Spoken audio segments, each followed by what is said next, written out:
Oh, hi.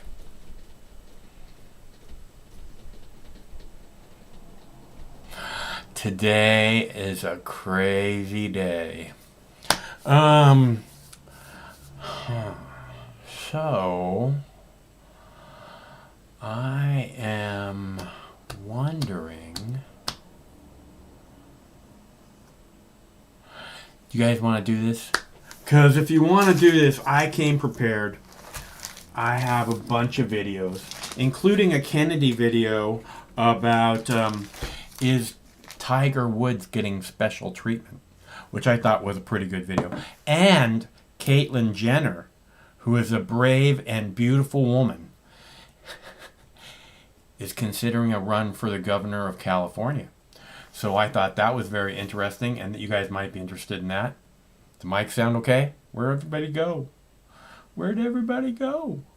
Did I do something wrong?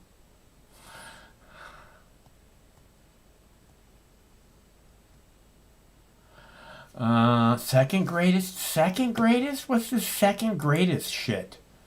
Pretty good thumbnail. I like the one about Uranus better. I don't know why that's so damn funny to me. Okay. Hello, caller. Hello? Hello? Hey, this is Manny. Hey, Manny. What's happening, bro? I guess Ben Shapiro and all the conservatives were right about the guns. What about the guns? The guns away. What? I guess Ben Shapiro was right about the guns. Ben Shapiro is a troll, dude. I don't know how he's so popular, honestly. But what was it he said? Because he owns the leads and he debates him and confronts him with facts. Facts don't care about your feelings, Max. I don't think it has anything to do with my feelings. He's looking for controversy. He wants to like pit people against each other, and I don't like that. That's what trolls do. Isn't that what a lot of people do in order to get like a spot on the internet for internet brownie points? Look, I mean, it's funny. it doesn't matter what people do to get their fucking attention, Manny. What matters, that's there has to be bigger than that, okay? I come out here again and again and say we have to together recognize the common enemy, okay? I make it really clear that if we can get over our petty divides, that we have all the power. I'm not trying to push divides here. Ben Shapiro pushes divides and a whole bunch of other people. And yeah, they act like that's their job. And yeah, that gets them attention. But a troll pushing somebody's buttons tends to get them attention too, which is why they keep being a troll. And they like that. So, I don't think attention is everything. Go ahead. A real troll is like Milo Yiannopoulos, that gay guy. He's a real troll. And I've seen his trolls, and quite frankly, some of them are hilarious. Though. But again, that's just my personal opinion on it. I think Milo is hilarious in a lot of points, and that's why he got banned from all social media, though, because he was trolling so hard that sometimes he crossed the line between funny and offensive. But yeah, Ben Shapiro, I like the guy, and unfortunately, nobody can attack him because he's Jewish. Nothing wrong with being Jewish, though. But let's face it, though, a lot of people use that religion as a shield against criticism. But again, a lot of the criticism that they need is a fair criticism, not because of attacking criticism. But again, that's just my own personal opinion. But yeah, Ben Shapiro he was right about guns, like if they're going to take away your guns, the Democrats are going to do that and this and that. And it's becoming a reality, though, and it's pissing a lot of people off. I don't care about whether it's guns or free speech or search and seizure, unfair search, unfair surveillance. This government's out of control. Basically, the Fourth Amendment, which protects you against unfair search and seizure, is no longer exist. And for me, they're all equal. The Second Amendment, the First Amendment. Honestly, the First Amendment is probably more important, but the reason the Second Amendment is second in my eyes is because first you have the right to freedom of speech. You can say what you want, and second, no one can take that right from you, ever. Well, and I agree. Freedom of speech is monumental. It's the very foundation of this country, though. I mean, you have almost absolute freedom of speech. There's a couple of things that you cannot say, like, I don't know, hurting certain leader of the free world, or I don't know, stealing fire on a crowded theater. It's becoming a much larger and larger list. I mean, it's easy back in the day to say it's a very limited list, but we're seeing every day that list expanding bigger and bigger of what you're not allowed to say. But again, the Democrats are the ones that are restricting freedom of speech talks. They're the ones telling you, like, words are violent, speech is violent. So if you say something that offends them, you're committing a literal violence against the mocks. Don't you know that? I don't know what you said. So if you say something that a lefty disagrees, they will say that you're committing literal violence. We're seeing, like I'm saying, we're seeing that more and more. I was listening to a story today about a college student that was in a class and they were having a discussion about microaggression, and he was asking if you have to be a member of some kind of he didn't say minority group, but like a gays or minority or whatever it is, some kind of group that's like supposedly oppressed already. And I'm not saying that people aren't oppressed. I've said again and again that people are our next evolution of mankind is being suppressed intentionally. But is a microaggression class, a student's there, and he starts asking this question as if you have to be, of a group that's, oppressed or whatever to be, to say that you're being aggression is being focused towards you. And he wound up having to get a psychological evaluation. If they didn't get one, they were going to kick him out of school. It was, so I understand what you're saying, Manny, but this is what I'm talking about, it getting worse and worse. The list of what we can and cannot say is getting very, very long. No, but you know what that resembles, though, is like, you read the college speaks or like a lot of publications that they publicize this kind of things. A lot of that resembles more into a cult.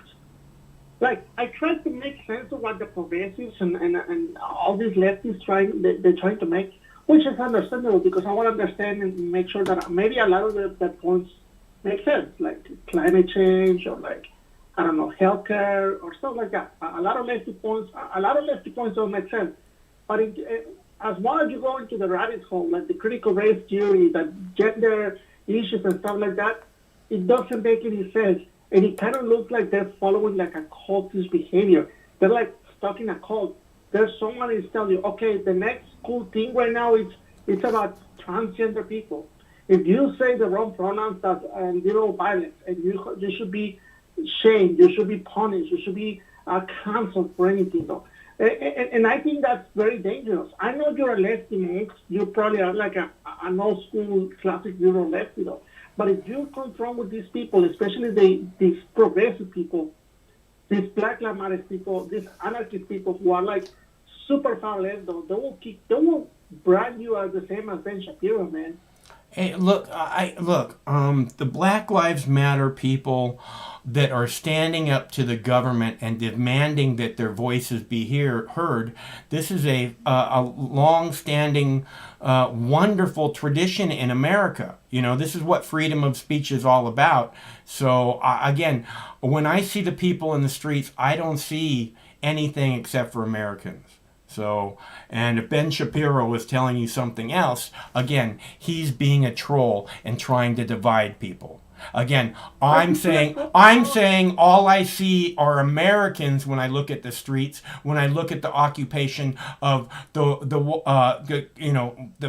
House of Representatives on January 6th. I don't see right. I don't see left. I see Americans. Okay? Ben Shapiro sees right. Ben Shapiro sees left. Okay? And he makes it real obvious who the good guys are and who the bad guys are. Okay, and there aren't good guys on the left, and there aren't bad guys on the left, and there aren't good guys on the left, bad guys on the right. Okay, they're not bad. Okay, they're Americans, unless we're talking about the scumbag politicians. And then it's not a matter of right and left. Again, they're all the fucking same, and they all need to go to prison, and they all need to be recognized as the common enemy and the only single threat to your freedom. Okay? So, Ben Shapiro wants to break it down left, right, blah, blah, blah, blah. That's fucking stupid. He's trolling you. Okay? Figure it out. I mean, don't get mad. No, you say, I don't know, and then you know what? You come back, Manny, and you go, oh, you were right. Oh, you were right. Oh, you were right. Again and again and again. Okay, so you do know, Manny. You do know. I mean, isn't that part of, like, creating controversy to try the discussion? No, that not when you're trying to divide people. Look at making controversy again. If you're trying to divide people, if you're trying to somehow make people as if somehow the right or the left is better, or whatever group is out of line or this or that. I don't say that, Manny. And I don't. I say, look, these are Americans. They all have the same rights. And we have all the power if we can just come together. And that's the last thing Ben Shapiro is ever going to talk about is the people of America, Americans coming together. You know why? Because he makes lots of money over dividing them. Okay, Manny? So figure it the fuck out. Well, calm down, Mark. I'm not trying to be very aggressive or something like that. I try to make a real discussion though, like a get up and discussion about this situation though. Basically, what I'm trying to say is like he was right about the guns, how the left is trying to take our guns, and now that Biden's handed legislation, a lot of people are going to be very angry though, and I don't know. I feel like January 6th might happen all over again, but on an exponential level, on steroids. Look, they're not going to take our guns. They can't take our guns. Let's explain this again and again. They can't take our guns. You know why, right? Because we have guns, okay? So go ahead and let them try to take our guns. It ain't going to happen. There's fucking 700 million guns in this country. And these stupid laws that they want to pass as far as gun grabbing don't apply to criminals, don't apply to almost anybody. Joe Biden says that gun violence in the United States is an international embarrassment, okay? Not mental health care, right? That's not because we have mentally fucking ill people killing a bunch of people. That's not the problem, right? Okay, what's not a international embarrassment is like killing 1 million innocent people in Iraq, which Joe Biden helped make happen. That's not an international embarrassment. Being at war in Afghanistan for 20 years, protecting the poppy fields, that's not an international embarrassment. Law-abiding citizens having guns, that's a national embarrassment. We gotta stop that shit. I don't know, Max. But again, I feel like a lot of people are going to get so angry, Max, that you might see a January 6th all over again on steroids. I hope so. I thought January 6th was beautiful. You know what? I actually, for the first time ever, agree with BLM when it comes to those kind of tactics. BLM what? I actually actually agree. For the very first time, I actually agree with BLM when it comes to those kind of tactics on January 6th. I don't know what happened with BLM on January 6th, but No, no, again, no, no, no. You know that BLM was using the tactics of occupying buildings and to get their goals or try to make a message.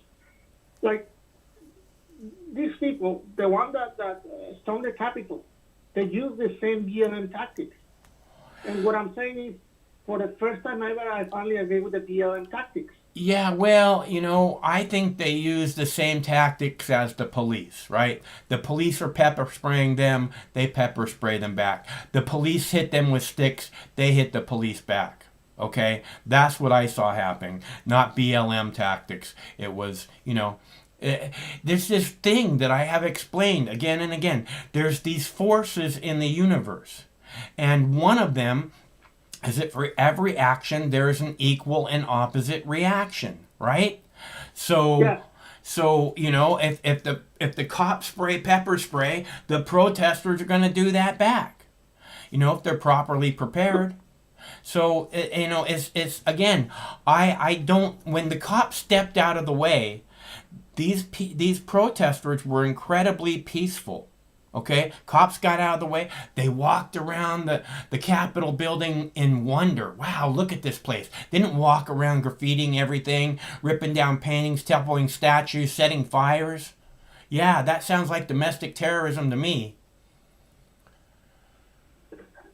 Whatever it is, Mark. But anyways, just want to say hi, Mark. Okay, man, it's always good to hear from you.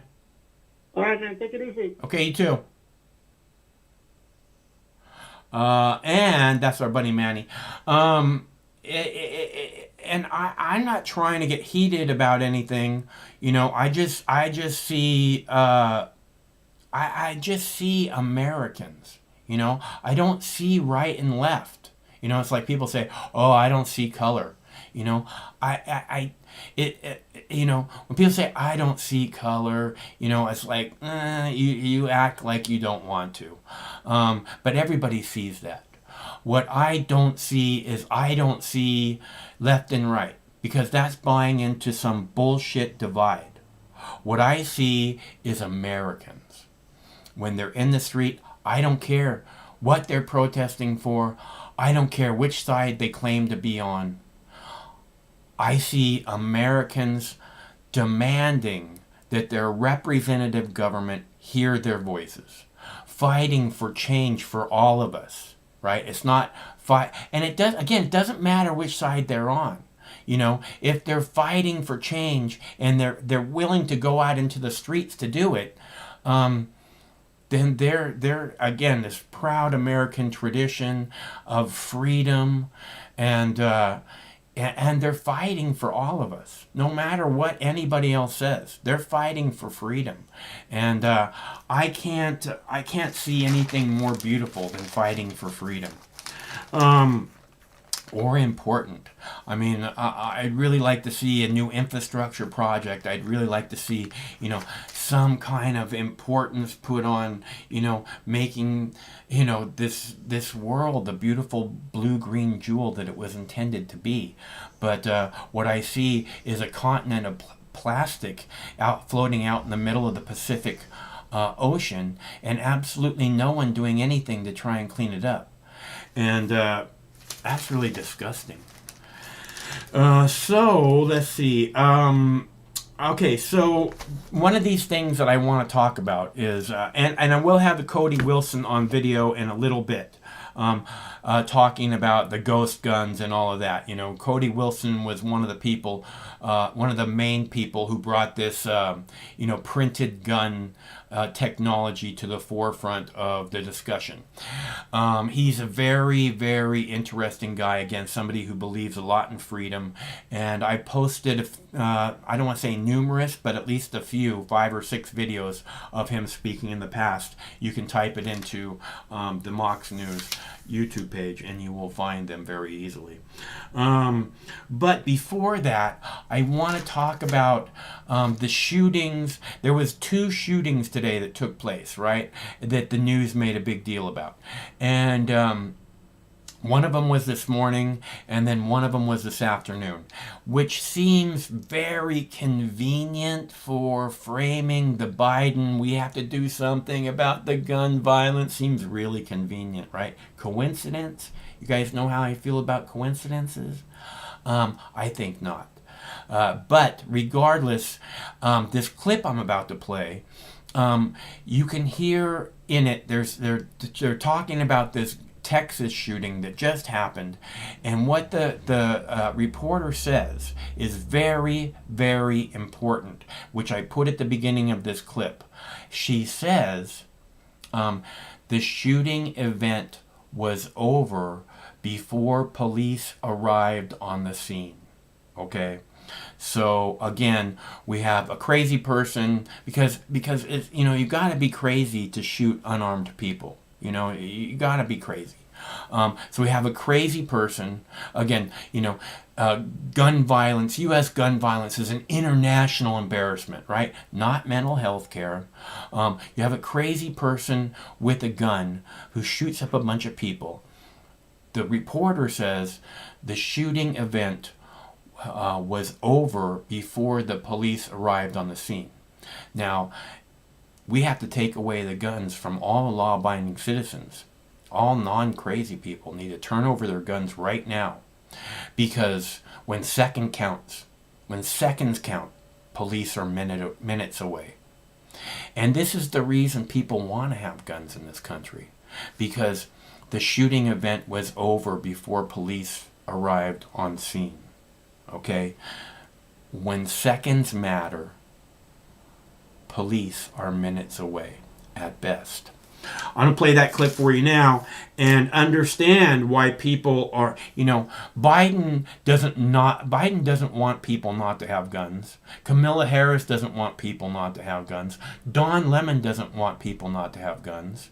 They want people with guns surrounding them 24 hours a day. They just don't want you to have guns. They don't want you to have the security that they have. They don't want you to be able to protect your family when seconds matter and police are minutes away. Don't forget. Okay? I'm going to play that video for you now, and I'll be right back. They're still trying to piece this one together, but they said that the event was done by the time the police officers did get there to respond to this shooting here. Everybody stand by. We have some very disturbing breaking news coming into the Situation Room right now. Yet another mass shooting here in the United States, this time in Texas. CNN Stephanie Elam is monitoring what's going on. What are you hearing, Stephanie? What's the latest?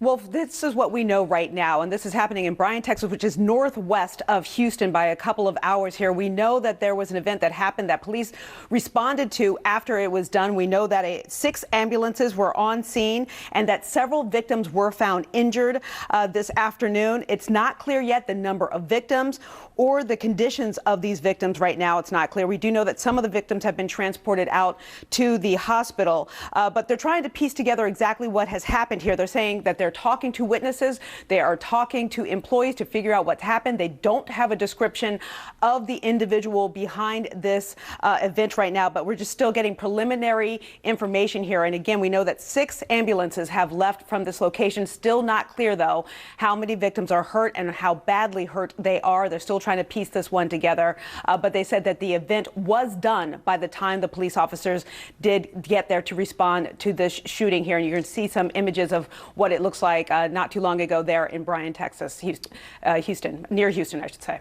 Yeah, we'll continue to monitor this. Yet another mass shooting here in the United States. We'll update our viewers when we get more information. Stephanie, thank you very much. Also coming up, we're monitoring the breaking news. Once again, very disturbing breaking news out of Texas, where there's been yet another mass shooting, this time in the town of Bryan, which is near College Station, the home of Texas A&M University. Lieutenant Jason James of the Bryan Police Department is on the phone for us. What can you tell us, Lieutenant, about what happened? It was today around 2:30 p.m. We got a phone call, 911 calls of shots fired. And we got to the location. We have several victims. They all been transported to one of our local hospitals. The suspect is at large. We're still investigating the motive behind this, what all led up to this point, and we're still investigating where that subject may be at this time. When you say the victims have all been transported to hospitals, are there fatalities as far as you know right now? Right now, we're still investigating. I cannot answer if they were fatalities or not. I just know there were 6 that were transported to the local hospital. And do you have any sense of how serious the injuries are? I do not know how serious it is, all the injuries, just because I showed up and I've been on the outside, and we're still trying to gather up all that information that's over the victims. It's a business, so there's a lot of employees that were inside, and they're investigating who saw what and how it all transpired. Now, you say the suspect is on the loose right now. What can you tell us? Is there any indication, any identification, anything we know about this suspect? No, sir, not yet. Nothing that we're giving out. We're trying to find a connection to him and this business, and then we'll be able to figure out exactly who we're looking for and be able to get that out to the public. But is he being pursued right now? Is there a chase ongoing? Not in the city of Bryan. We are not pursuing anybody. So he or she, for that matter, on the move right now. And there's no description you could provide us of the suspect.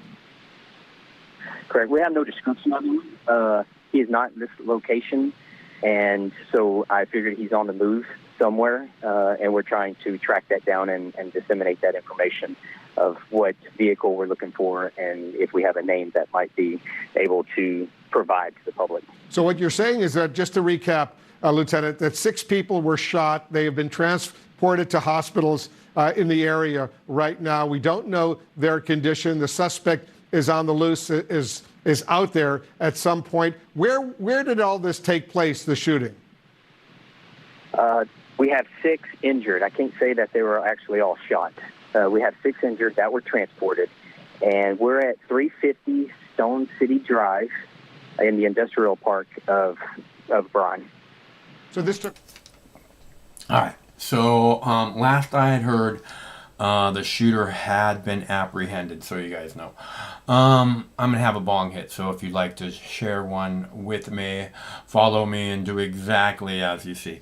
But again, I put that clip at the beginning about, the police, the shooting event was over by the time police arrived. Okay, so it makes sense that people want to have guns, but it doesn't make sense to want to take them away from law-abiding citizens. Now, does it?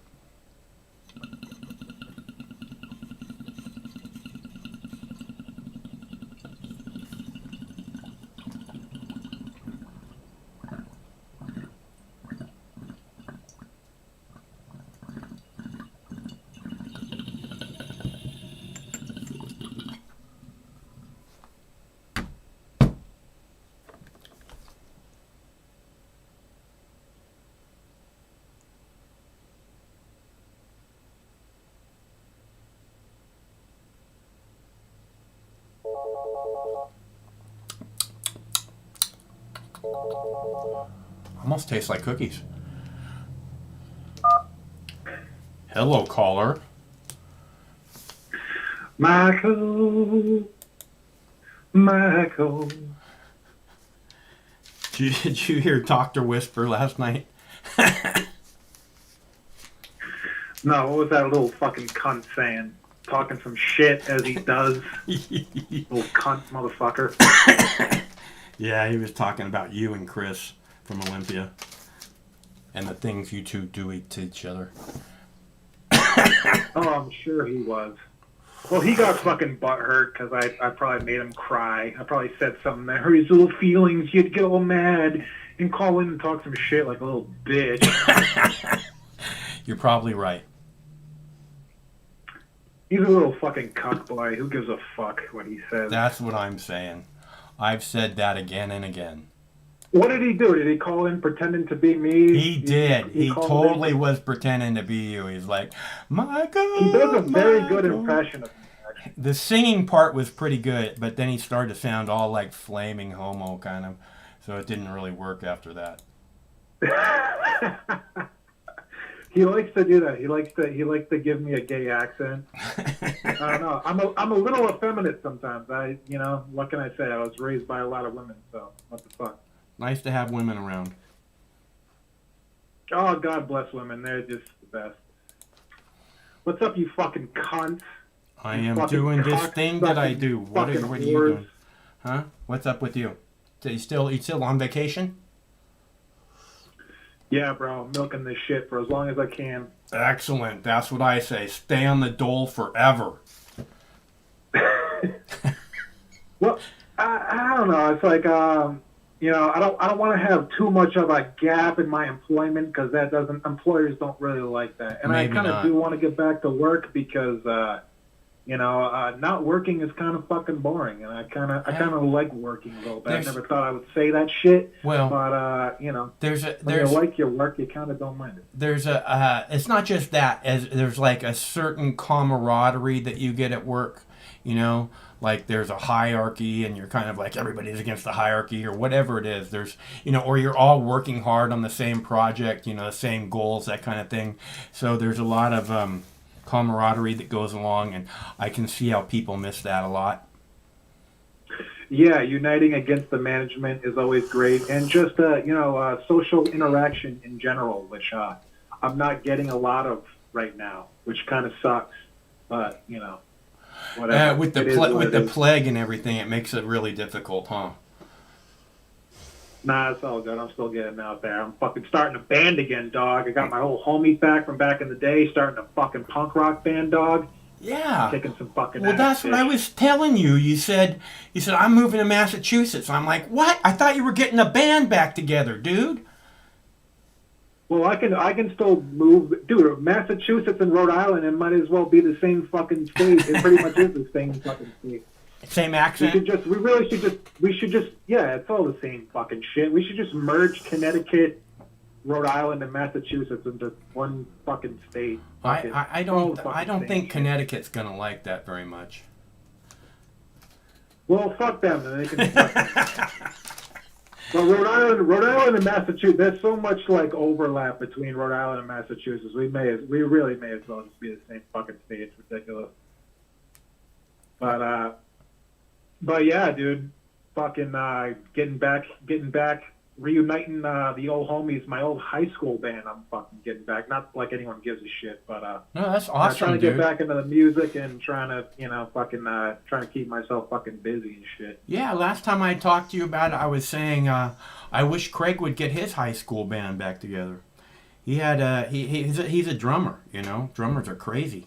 Wait, who? Craig. Oh, Craig. Yeah, shit. The guy that was the guitarist and the vocal guy in his band in high school he travels internationally as a musician now. I wish Craig would get back together with them at least once or twice. That would be pretty cool. It's fun, man. What else are we gonna fucking do these days? Shit. Can't go out. Can't do dick. You gotta make your own fun these days. You know what I'm saying? Yeah, there's no. That's one of the things that I really am missing is the live music. I would really like to see some live music. I've been hearing on the TV they're saying the future of live music is digital, and I'm just like, fuck you. There ain't no goddamn digital mosh pit. Yeah, so what, we're all gonna plot at home? Oh yeah, that's gonna be wonderful.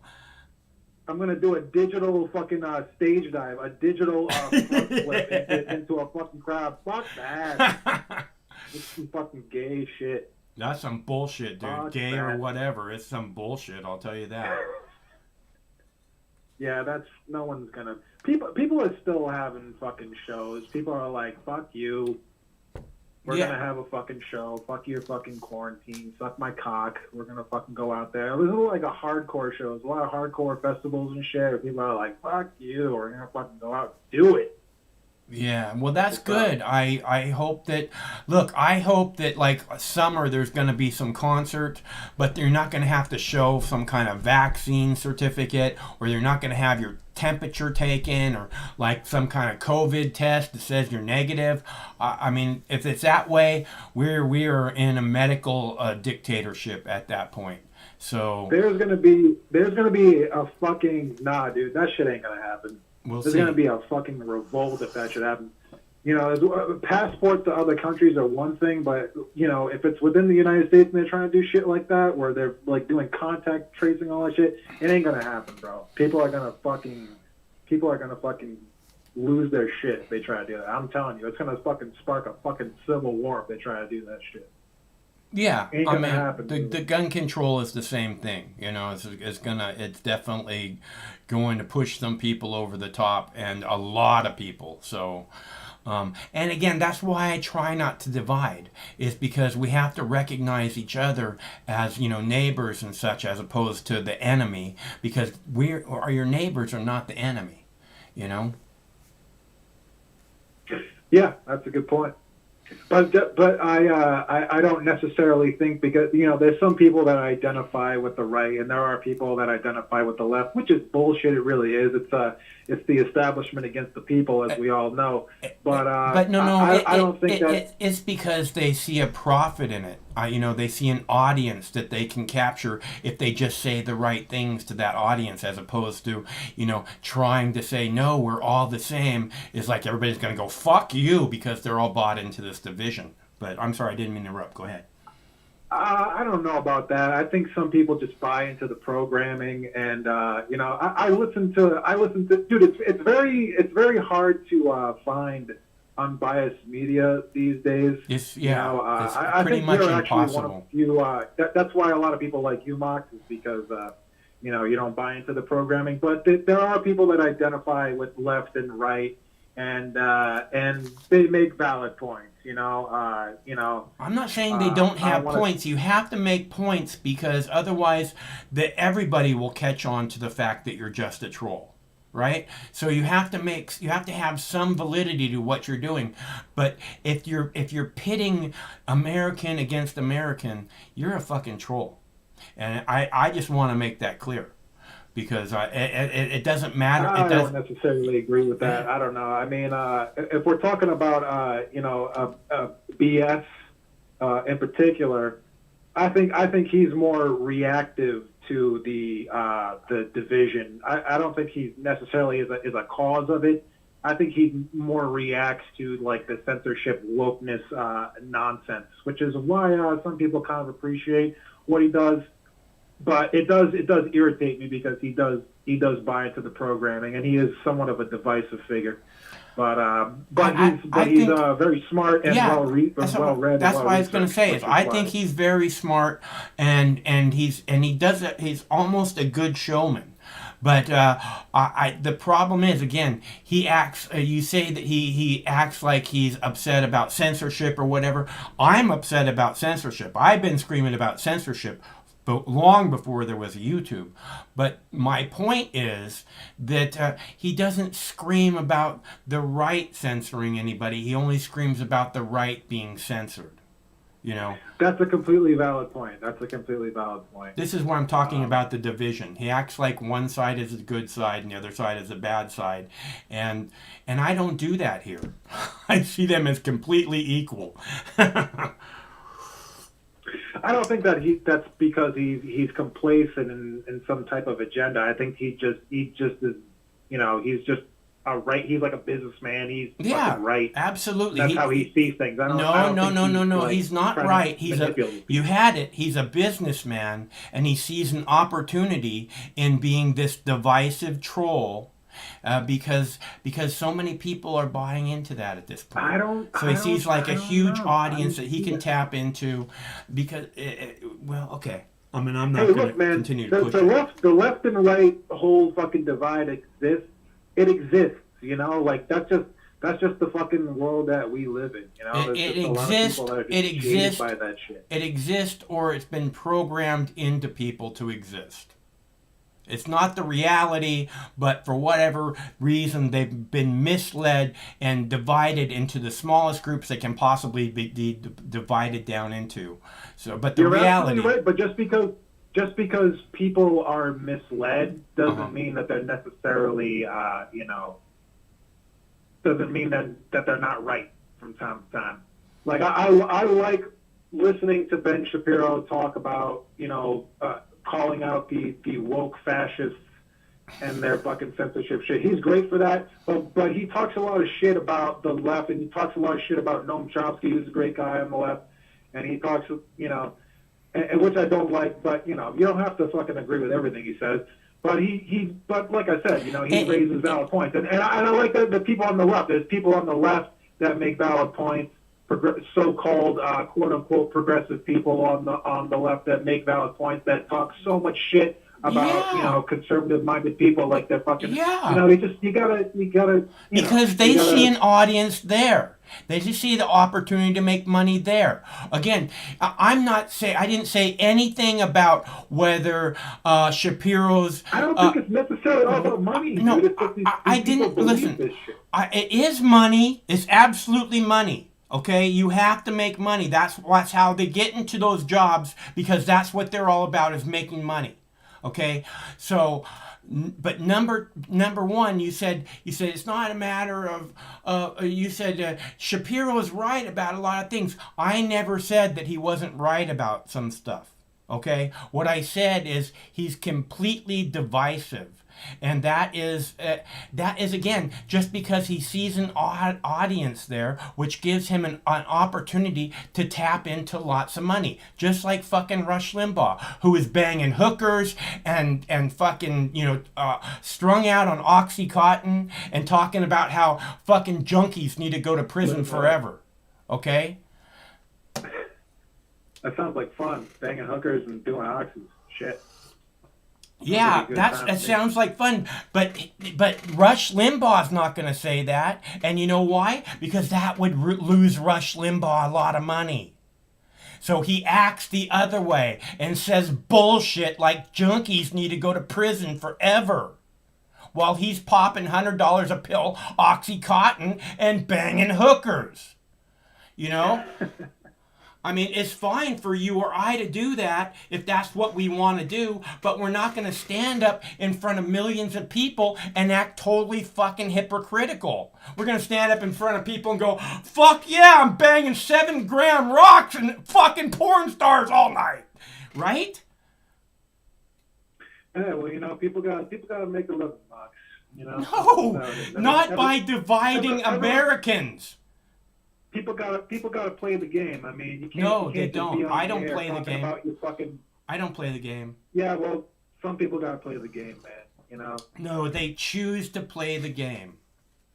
They choose to be a fucking bullshit person who fucks with other people because it makes them a lot of money. Everyone's gotta play the game. Do you invest in the fucking stock market? No. I invest in chicken. Yeah, you do. I do. About it fucking last night. I was talking about crypto, and I watched the crypto market. Okay, right now there's a coin right now on the crypto market called Binance Coin Down. Okay, and if you invest $20 in the Binance Coin Down right now at this moment, and it goes to 10 cents, you make 2,000 times your money. Okay, you know how much that is? That's $40,000. Wait, that's you invest $40. That's $80,000. Okay, on a $40 bet or $20 bet, whatever, $10. If it goes to a dime, you make 1,000 times your money. Put $10 down, you get $10,000. Okay, so I find the crypto very interesting, and people give me crypto from time to time. Not a whole lot, but I'm a numbers guy, okay? I don't understand the stock market in the same way that I see this crypto. I see the crypto, and I can't figure out why anybody would go to a casino. Because, betting $10 to get fucking $10,000 back is way better than anything you're going to get at the casino. Yeah, well, yeah, I agree, but it's the world that we live in revolves around money, man, and sometimes people gotta play the game. Like I got a friend who fucking works for the state and fucking makes like half the money I do, and he started like investing in the market, and he's doing really well investing, and it's all that he fucking talks about now. And it drives me fucking absolutely insane. Yeah. But I'm like, dude, I'm like, dude, you know what? You're making money and you're doing better than, like, he's making like twice as much money as he would normally if he wasn't doing it. So I'm like, you know what, dude? Good for you. Fucking get your money and fucking play the game and fucking do it. So it's not too. I mean, I'm not Rush Limbaugh and whatever. And Shapiro's not exactly the same thing, but it's like, people got to play the game to some degree, right? We all got to fucking make money. There's nothing wrong with making money. Look at what we gotta fucking Pete. do. Look at there's people who choose to go and be teachers for junior high, for elementary school. Those people aren't about making money. Those people are about doing the right thing and helping the next generation maybe have a foot up. I think that Rush Limbaugh probably thinks he's doing the right thing. Like I think. No, he doesn't. Probably thinks he's doing the. No, he doesn't. does. No, he doesn't. Well, maybe Limbaugh's not the best example, but there's lots of people that buy into the shit that really think they probably are doing the right thing. Right. There's lots of people who buy into the left-right divide, and those are the people who Ben Shapiro is talking to. He's going, look, I have a built-in audience right here. All I gotta say is stupid shit about the Democrats, and they'll love me. He's a fucking troll. That's how he makes his money, by being a professional fucking troll. And somehow you think that's okay. I don't think it's okay. I don't think I just think he's a victim of this fucking system and he buys into it. Yes. Ben Shapiro is so victimized. You're absolutely hit that one on the head. No, well, I mean, he buys into the fucking paradigm. That's what I'm saying. Like, no, he doesn't. He sees money, the ability to make money there. That's what he buys into. I don't know. Whatever, dude. I mean, you can look at it from pretty much any journalist, okay? They see their audience, and then they say the things that audience wants to hear. Dude, look, I'm not saying he's not a fucking jackass. Like, he absolutely fucking pisses me off. I hate that he doesn't talk at all about the corporate structure that's fucking keeping us all down. He doesn't talk about these banker cunts. He doesn't talk about the military-industrial complex. He fucking doesn't talk. But he calls Biden out on his fucking bullshit. He calls the woke fascists left out for their fucking bullshit. All right? And I kind of like that. But, I'm not saying I think he's the fucking greatest guy in the world. I'm just saying sometimes he raises some valid points, even though he does buy into this fucking left-right horseshit fucking paradigm. And I agree, it's fucking horseshit. It's the same way, with these other so-called progressive people on the left. They raise valid points, but they buy into the nonsense shit. But that doesn't mean, they're fucking scumbag motherfucking assholes. And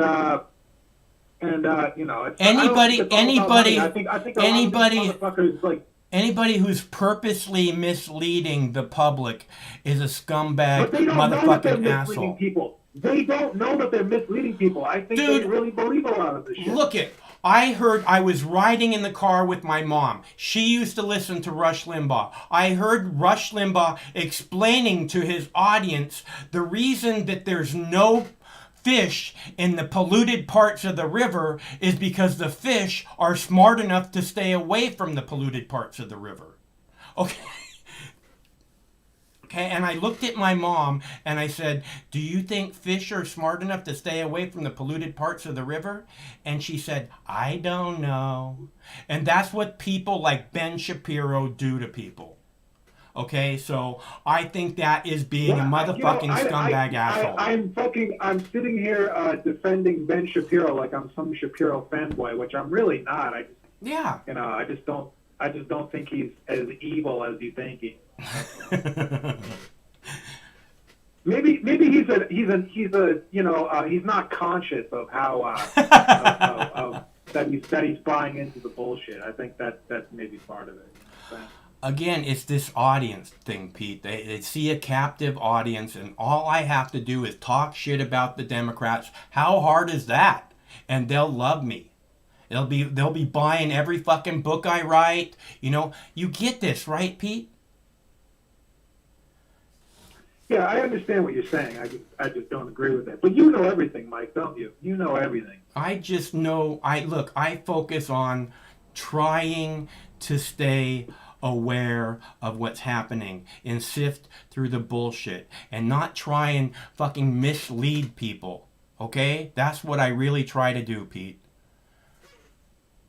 Yeah, I know. I understand that. But there's a lot of people in the media that are misleading people, and they're not even aware of it. You know, that's part of the point. I mean, I look at Don Lemon and I wonder if he knows what he's saying sometimes. You know, if he's just reading off a teleprompter and has no idea what he's actually saying. But I think that's like giving him a break. You know, I think it's like saying, you know, oh, I don't know that I'm being divisive by saying these things that are incredibly divisive. You know, I mean, that's... Dude, I hate that I'm sitting here defending this fucking right-wing douche. Well, let's move... Because I disagree with like half of what he says. Yeah. You know, it's just like... That's the point. What the fuck? That's the point, is that he says these things that appeal to these people and these things that appeal to the other people, and then he's got this giant audience because he says these things that appeal to people. But that's not the point. The point is, have you been doing any skateboarding yet? Yeah, I have. It's been nice. It's been nice and sunny, partly cloudy most days with a high of 63. Very, very pleasurable. Going out there, killing it, checking out the ladies, giving them the winks, giving them the little fucking hang loose. Are you wearing a mask when you're doing it? No one wears a fucking mask. Oh, is that right? That's really good. I'm glad to hear that. No one wears fucking masks on a bike path when you're trying to breathe and respirate and exercise. Yeah. No, Good. Some people do, but they're all little fucking cuckies. Who cares? Fuck Yeah, them. I hear you. Well, that's good. I'm really glad to hear you're back out on your stick because I know you enjoy that a lot. Yeah, well, I got fucking nothing else to do. I ain't fucking working. Well, aren't you practicing the guitar or writing music or something? You're getting the band back together, dude. You better have some songs by the time you get together. Yeah, well, I got songs, bro. I got jams. We're kicking it, you know. I'm just good. trying to, you know, it's like, it's work, you know, writing songs and trying to, like, you know, I have songs and I'm trying to, like, show other people my songs, but it's like, it's work, you know. It's not, it's, you know, it's meant to be like kind of leisure time, and I show up and I'm kind of like, oh, you got to play it this way, you got to do it, and I'm not big on, you know, telling people what to do. I don't like to, you know. Yeah, I hear you. Like that kind of guy. But when you write songs, you kind of got to be like, dude, you kind of got to do this. Well, this is the way I hear it. This is the way I hear it in my head, and I want to hear it that way coming from you. I understand that. And you're right. I mean, producing art is not easy. You know, it takes a real commitment and some soul. You know, it's not just a thought process. You have to put some heart and soul into it. You know. It's hard work, bro. It really is. It's like a fucking job. Like writing music is fucking hard work. And when you show up at a jam session and be like, yo, you gotta fucking do it like this, it's like, it's not, you kind of feel like a dick, you know? Like, I don't know. We'll see what happens. The guy that I'm playing with, like, the drummer, it's like me, a drummer, my bassist buddy just had twin boys, so he ain't gonna be fucking jamming anytime soon. So now it's just me, my drummer, who I've been fucking, who I was in band with high school with, and this other guy who's he's a sick guitar player, but he's like a jam guy, you know, and I just met him, so I feel kind of weird being like, yo, I got some songs that I want to play, and I want you to play it like this, you know. Well, I mean, maybe he has another way to play it that you'll hear and you go like, that's fucking brilliant, dude. You know, I mean, don't, your songs are... Yeah, that's... Absolutely, yeah. I'm all about you know, artistic freedom. So I like to give people some flexibility. You know, that's what it's all about. You can't tell a fucking artist, you know, you can give them some guidelines, but you can't really dictate to people creatively. You know, you got to give people some those. And that's why, whatever people it is you're playing with, they should always want to hear what your new songs are and what you're working on, in case they can have a little input and make it like, because that's how a band comes together. There's a new documentary, semi-new, I think it's about 6 months old, on the Bee Gees, right? And watching them do their work, they would come into the studio and they'd just bounce ideas back and forth off each other, and they'd be writing music when they're in the studios, and it was just very, very good documentary. And I'm not a huge Bee Gees fan, but you recognize every fucking song, Yeah, man. Yeah, it's yeah. But some people are like really gifted creatively, and they can just improvise on anything. And other people, like, I'm not that kind of guy. This guy seems to be like, he's like a kind of a trained musician. He can kind of you can throw anything at him and he can kind of rip on it. So that's awesome. Kind of cool. So we'll see where it goes. Dude, I want to say one thing before I go. Whatever happened to fucking states' rights, bro? When you're talking about this whole gun control shit and Joe Biden and all his fucking executive orders, why not just leave it up to the states, bro? Let the fucking states decide what the fuck they want to do. The fucking federal government and the fucking president are delusional ass fucking dementia. Joe President has no right to fucking tell anybody what the fuck. It's fucking ridiculous. States' rights, bro. That's what fucking America's all about. Let the fucking people decide. Isn't it fucking that simple? Really?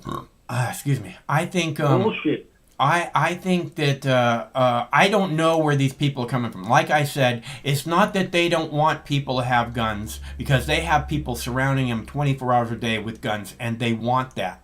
They just don't want you to have guns, because somehow, law-abiding citizens with guns makes them feel threatened. They don't want you to be able to protect your family. When seconds matter and police are minutes away, they don't want you to be able to protect your family. That's right. I agree completely. We agree on something. I'm gonna go. We agree on lots of things, Pete. I know. I'm just fucking with you, bro. I love you. I know. Right? I'm gonna let you go. I'm gonna let some of these other little fucking cuck boys in the fucking chat talking shit. I'll let them fucking call in. Don't encourage Dr. Whisper like that. I ain't even seen him in there tonight. I'm talking about another little fucking cuck boy in the fucking chat. He's a fucking hot shot. Let him fucking call in. See how fucking fun he is. Yeah. See how fucking interesting he is. Yeah, you fucking cocksucker. He knows who he is, this little fucking cunt boy.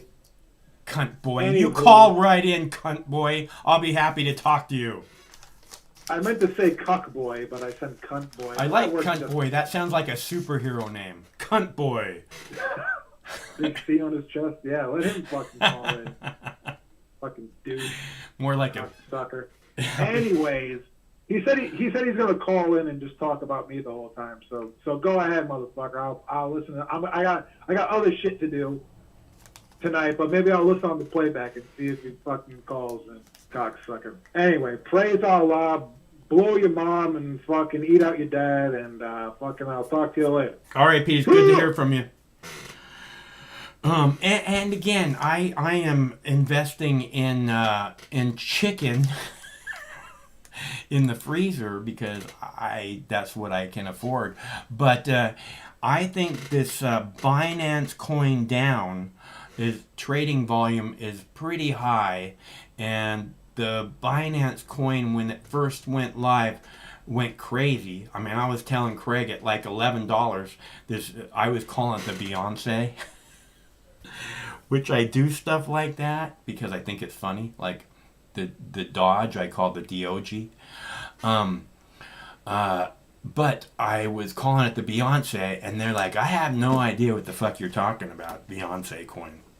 $11. It's at $411 now. But right now, this Binance coin down is at a half a percent, 0.0004 dollars. So again, if it goes to 10 cents, the way I see it, you make 20, 200, 2,000 times your money. So if you bet $20 and it goes to 10 cents, you make $40,000. So again, if you can afford a bet like that, it seems like a good bet to me. Or at least I really don't get why people would go to the casino when you have bets like that to make. Because you ain't going to get $40,000 off a $10 bet, except for maybe at the slot machines. And those slot machines will eat your money fucking fast. $20 bet on this isn't going to eat your money fast. You can look at it for the next... You can think of it as a long-term investment. And when it does hit 10 cents and you make 1,000 times your money, well, then you go, what happens if it hits $1? Then I make 10,000 times my money, $200,000 if it hits $1. The last Binance coin, again, when I started looking at it, went from $11 to right now at this moment, $411. And again, I just find this fascinating because I'm a numbers guy, you know, and it's not like I'm sitting here trying to make money off of it.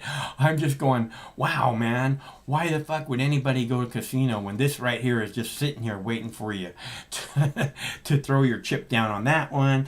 I'll put a $5 bet on that one. I'll put $10 on that one. It, it seems like a much better chance of winning than at the casino. The casino's designed to take your money. I don't think that's what the crypto market is designed to do. A little tiny part of it, but overall, I don't think that's the idea. I think it's designed to make a lot of money for, I think, like, if you have this bet where, again, if this Binance coin down goes to 10 cents, you make 2,000 times your money. Okay? If you bet $10, that means you get $20,000 back. Now, if it goes to 1 penny, right? If it goes to 1 penny, you make 100 times your money. So 10 times 100 is $1,000. Okay, so I'm just saying that it seems like really, really good bets. If you guys love gambling, this is some of the best bets I've ever seen. So I used to gamble when I lived in Tahoe at the casinos. I've mentioned, I would make like $200 a day waiting tables, and the casino would pay me like $30. And then after I got off work, I'd take my tips from waiting tables and my $200, and I'd go and spend it at the tables, knowing that I had $30 a day, which would pay for my rent at the end of the month. And the casino fed me since I was a food worker, they would feed me 3 meals a day. Because you have to feed your food workers, otherwise they wind up stealing more food than if you actually feed them. Which is easy to understand, and it's always been strange to me when I work places and they don't give employees meals, or at least a really, really big discount on the meals.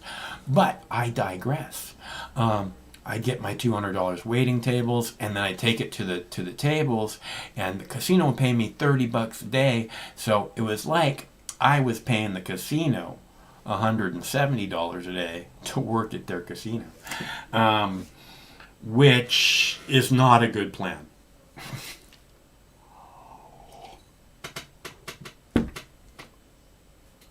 What? Dab? We need to do a dab? Let's see. Mox, man, dab time. Oh, well, cool. I'll do a dab. I love doing a dab.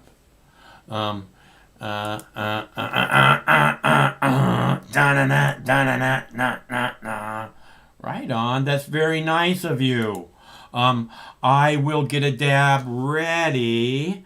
And thank you very much, BC. That's really nice. I'll get a dab ready. I'll play a video for you here. You want to see the Cody Wilson interview? Or, let's see. Cody Wilson interview is good. Let's see. Oh, Kennedy, Tiger Woods. How about we'll go with Kennedy and Tiger Woods? Let's see. Or should we play the Cody Wilson? Cody Wilson is a pretty good interview. It's not his best interview I've ever seen, but I blame the interviewer for that, not Cody. Cody's quite brilliant. I'm going to play Caitlyn Jenner is running for... I'm sorry. Caitlyn Jenner, who is a strong and beautiful woman, is running for...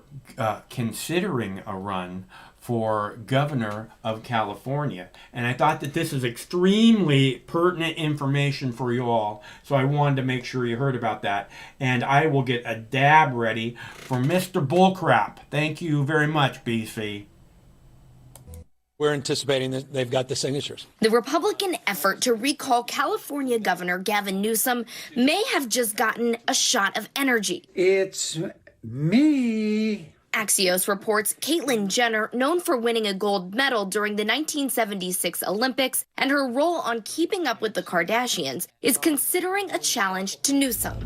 Jenner, a former Trump supporter, voted for him in 2016. I have a message for President Trump. But spoke out against him in 2018 for what she says was a lack of support on issues affecting transgender people. Having somebody of the magnitude of Caitlyn Jenner express her interest in wanting to do this, I think that's an amazing thing. Recall organizers say they have enough signatures to put Newsom back on the ballot, but are awaiting certification from the state. This is just the latest effort to boot Newsom from office, but data suggests the people of California are behind him. The Public Policy Institute of California says 56% of likely voters would choose to keep the current governor versus 40% who would oust him. Newsom is still popular in the blue state, including a 77% approval rating from those in his party. I think some of that pro-recall sentiment was really just frustration about the pandemic. And now that's going away. And so people are like, okay, I guess Gavin's okay. Newsom has faced a host of criticism, particularly on his handling of the pandemic. He now says he'll reopen the state June 15th. The governor said the decision has nothing to do with the recall effort. In fact, quite the contrary. We're just focused on the data, disease prevalence. I'm focused on what's actually happening on the ground. Randy Economy, a senior advisor for Recall Gavin, says the pandemic was just the tip of the iceberg. It's about his mismanagement of the forest fires we had before the pandemic. It's a way that he opened up the jails and did early release for criminals. It's everything Gavin Newsom has done since the day he took office. The situation at this point is less serious for Newsom than it was for former California Governor Gray Davis in 2003. He was recalled and replaced by Arnold Schwarzenegger. As for Jenner's chances in a recall, political science professor Melissa Michelson says she doesn't have the traditional star power that has propelled other celebrities in the Golden State. She doesn't have a lot of appeal among people who would, in general, be associated with the recall because Republicans tend to be people who are opposed to transgender rights and to transgender inclusive policies. And so who's her public? I mean, I'm sorry, Caitlyn, you're no Arnold Schwarzenegger. In Washington, Alex Miller, Newsy. All right, so I think personally, Caitlyn Jenner, who is a brave and beautiful woman, would make a great governor, a candidate, make a great governor of California. At least she could. She couldn't do much worse. She couldn't do much worse than the current governor of California. At least that's the way I see things. You know what I'm saying? Hello, caller. Hey, Mark. So I was listening to your comments regarding that coin. Let me tell you something as somebody that studied finance and studied the stock market for real. I actually had a 4-year degree in finance. Yeah. So I know about the stock market. Okay? Uh-huh. And let me tell you, I've been working for some very high-profile companies on a contract, super high-profile financial companies. And let me tell you, though, from personal experience, I will not recommend you using any kind of alternative coin so far because it's all based on the supply and demand. That's it. There's no intrinsic value in that coin. There's no labor behind it, and a lot of people don't trust it. Yeah, I hear what you're saying. Well, that's not the point, Manny. The point is that, again, if this current coin that I'm looking at that's trading in a very heavy volume, if it goes to 1 penny from, if you invest 20 cents right now or $20 right now, if it goes to 1 penny, you make 100 times your investment, which would be $2,000. So that seems like a Yeah, that's called pump and dump, and that's pretty much the same concept of penny stock. People go into penny stocks not because there's some intrinsic value or there's some label that they believe it's gonna bring the price up. They do it because a lot of people are hoping out that they can get some leverage when it comes to that stock. Same thing when people buy a lot of option contracts. A lot of people buy option contracts not because they believe the price is going to hit the strike price. They do it because they believe the price of the contract is going to go up in some sort of supply and demand situation, though. So they're pretty much speculating on the contract without any intrinsic value. So it's just basically whatever the people believe is the price is on a supply and demand type of situation. It's on a bid and sell type of situation, basically. It's not even supply and demand. So, because it's not even an actual asset. I mean, it's an intangible asset, and you cannot do anything without it, though, compared to the U.S. dollar. It's a bet, Manny. It's a bet, okay? That's the way I see it. It's like any other bet at the casino, only I see it as better odds than anything the casino offers. So, and it's not just I'm looking willy-nilly at whatever might be a good buy penny stock. I'm talking about trade volume. It's way up in trade volume. Right now, it's number 6 in the market as far as trade volume. A lot of people are looking at this and thinking, hey, this might be a good place to dump some money. I'm saying $20. That's what I said. It goes to a penny, you make $2,000. It goes to 10 cents, you make $20,000 if you can afford to make a $20 bet and it's no big deal to you. I think that's a very interesting bet to make, and probably way better odds than the casino. Well, that's true. That it has better odds than the casino. In fact, you got the same chances playing cards and winning in some cryptocurrency, though. But I'm telling you, Max, from personal experience, not from personal experience, from personal knowledge, I will not recommend you to be in a cryptocurrency. Okay. Well, I recommend you to invest in regular ETFs, to invest on the regular. In fact, buy something that is exposed to the S&P 500. Okay. Again, this is just my own personal opinion, not the advice of a financial advisor or something like that. Mm-hmm. Do your own research, of course. Mm-hmm. But just keep in mind, Max, that a lot of people are going to the full scam because there's some sort of FOMO, the fear of missing out. It's like the GameStop situation, though. Yes, it's showing. It's not like the GameStop situation. It's not like that. That was a whole bunch of people getting together and saying, "Let's do this thing," and they fucked a bunch of rich people, which was awesome. Yeah, they fuck a lot of hedge funds, which I believe some hedge funds are kind of deserve to be born that battle. Yeah. I mean, I don't know if you follow the finance news, but there was another hedge fund that Goldman Sachs, Credit Suisse, Morgan Stanley, they had to close off the position. So because this guy was having a margins and on like he's having a margin call over $100 billion. Yeah. And a margin call is like basically when the bank says start paying now, I want my money now. Yeah. Because they're loaning money. Yeah.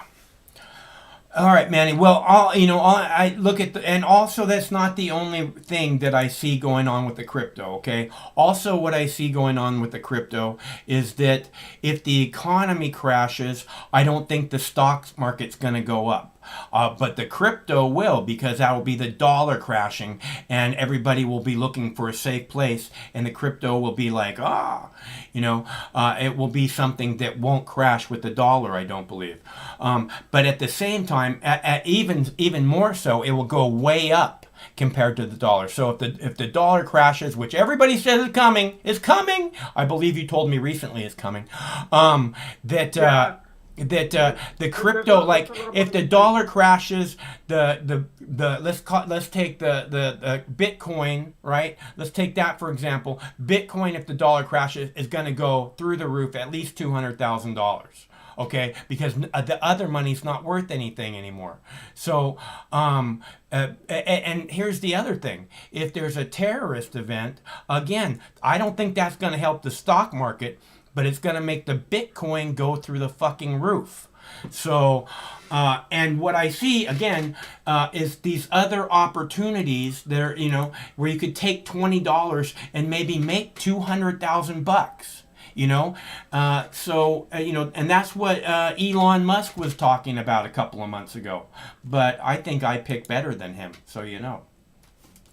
Well, he got in trouble with the SEC though for making those comments. Well, yeah, because he's a fucking dickhead. I'm not trading in hundreds of millions of dollars in crypto trying to encourage people to buy this so that I make more money. I'm just saying, here, I see this as an opportunity. $20 could be turned into 20,000 if it goes to, $20 turns into 2,000 if it goes to 1 penny. Okay, so and it's way up in trading volume, way up in trading volume, which means tons of people are looking at it, and so I just again see this as a bet. Some people might $20. Come on, man, $20 to make 2,000. If it goes to a penny, if it goes to 10 cents, you make $20,000. If it goes to $1, you make $200,000 on a $20 bet, man. What? And it's got the Binance name on it. Everybody went crazy for the Binance last 3 months. Come on. It's like, it's to me, it's just a bet that what are you going to get in the stock market for $20, Manny? Probably a few cents daily. Okay. Well, I don't know what you're going to get. You might be able to get some stuff, but... No. What I'm trying to say is, like, I know a lot of people, a lot of peers, a lot of classmates that are like, oh, we need to change beta. We need to create alpha and change beta. Okay. You want to create alpha, though? Good luck finding alpha, though, because you have a lot of computer algorithms trying to find alpha right now, and it's impossible. In fact, some people argue, and this is something within the finance industry, and like a lot of people in finance are, thinking about this. So that we have reached a point that it's impossible to find alpha, and all we're doing is just basically speculating on the stock market. Same thing with the Bitcoin. There is no way to create alpha with the cryptocurrencies, though, because there's nothing intrinsic underneath that. There's nothing that creates value underneath the Bitcoin. All it does. It's increasing the price because of the buy-sell mechanics. Yeah, well, what do you think? What do you think a piece of paper is that has value because it has a 100 on it, Manny? How does that? Except for everybody believes that it has value because you can trade a Bitcoin almost as easily as you can trade $1 right now. So because it's backed by, first of all, it's backed by the full credit and state of the United States government. And second of all, there's actual labor underneath that $100 bill. Yeah. That's what's going on. Mm-hmm. Well, I'll tell you what, they're printing $100 bills like they're going out of style, and they're not printing any more Bitcoins. There's like 21 million of them, and they're not making any more. Yeah, that's all there is. So, and they're printing $100 bills as fast as they can, and that's true. So, all I'm saying is, I agree with you. They're printing it up, but I'm not. But at the same time, it's like there's people who use it, and there's actual value on underlying that Bitcoin, underlying that currency, though. But Bitcoin, there's nothing that backs it up. It's just whatever people believe is what the value is, though. It's kind of like it's basically monopoly money that people keep buying for some reason. Well, I wish I had fucking 5 Bitcoins of monopoly money. I can tell you that for sure. Don't you? Well, yeah. Well, yeah, that's why I thought you said. Okay, Manny, thanks for calling. It's always good to hear from a professional. All right. Talk to you, Mark. Okay, see you later. And Manny has a degree in economics, so he is a professional and he is trying to give good advice. And he works as an accountant. So, you know, it's not like he's trying to mislead us. And I'm not talking as a professional. I'm not talking as, you know, anything except for someone who sees the crypto market as basically an online gambling site where you make bets, you know. And again, a $20 bet on the Binance coin down, a $20 bet on that right now, if it goes to 1 penny, makes you $2,000. Wait, yeah, $2,000, a $20 bet. If it goes to 10 cents, it makes you $20,000, a $20 bet. Try and find that in the casino. And that's all that I'm saying, is that's the way I see it. And I see that as, actually I see the bets as way better, not just because you get better odds, but because it's highly unlikely that you're going to lose all of your investment. You know, so, but when you go to casino and you bet, you know, with $300, $400, $500, there's a good chance it's gone. So, a very good chance. That's what casinos are designed to do. So, all I see is the crypto market as an online casino where the bets have pretty good odds. And I'm just pointing that out to you here and there because I watch it. I find it fascinating. And, you know, and I seem to be pretty good at it as far as I can tell. Not like I'm making tons of money, but if I had $40, I wouldn't just tell you that I would, you know, that you should buy this. I would buy the fuck out.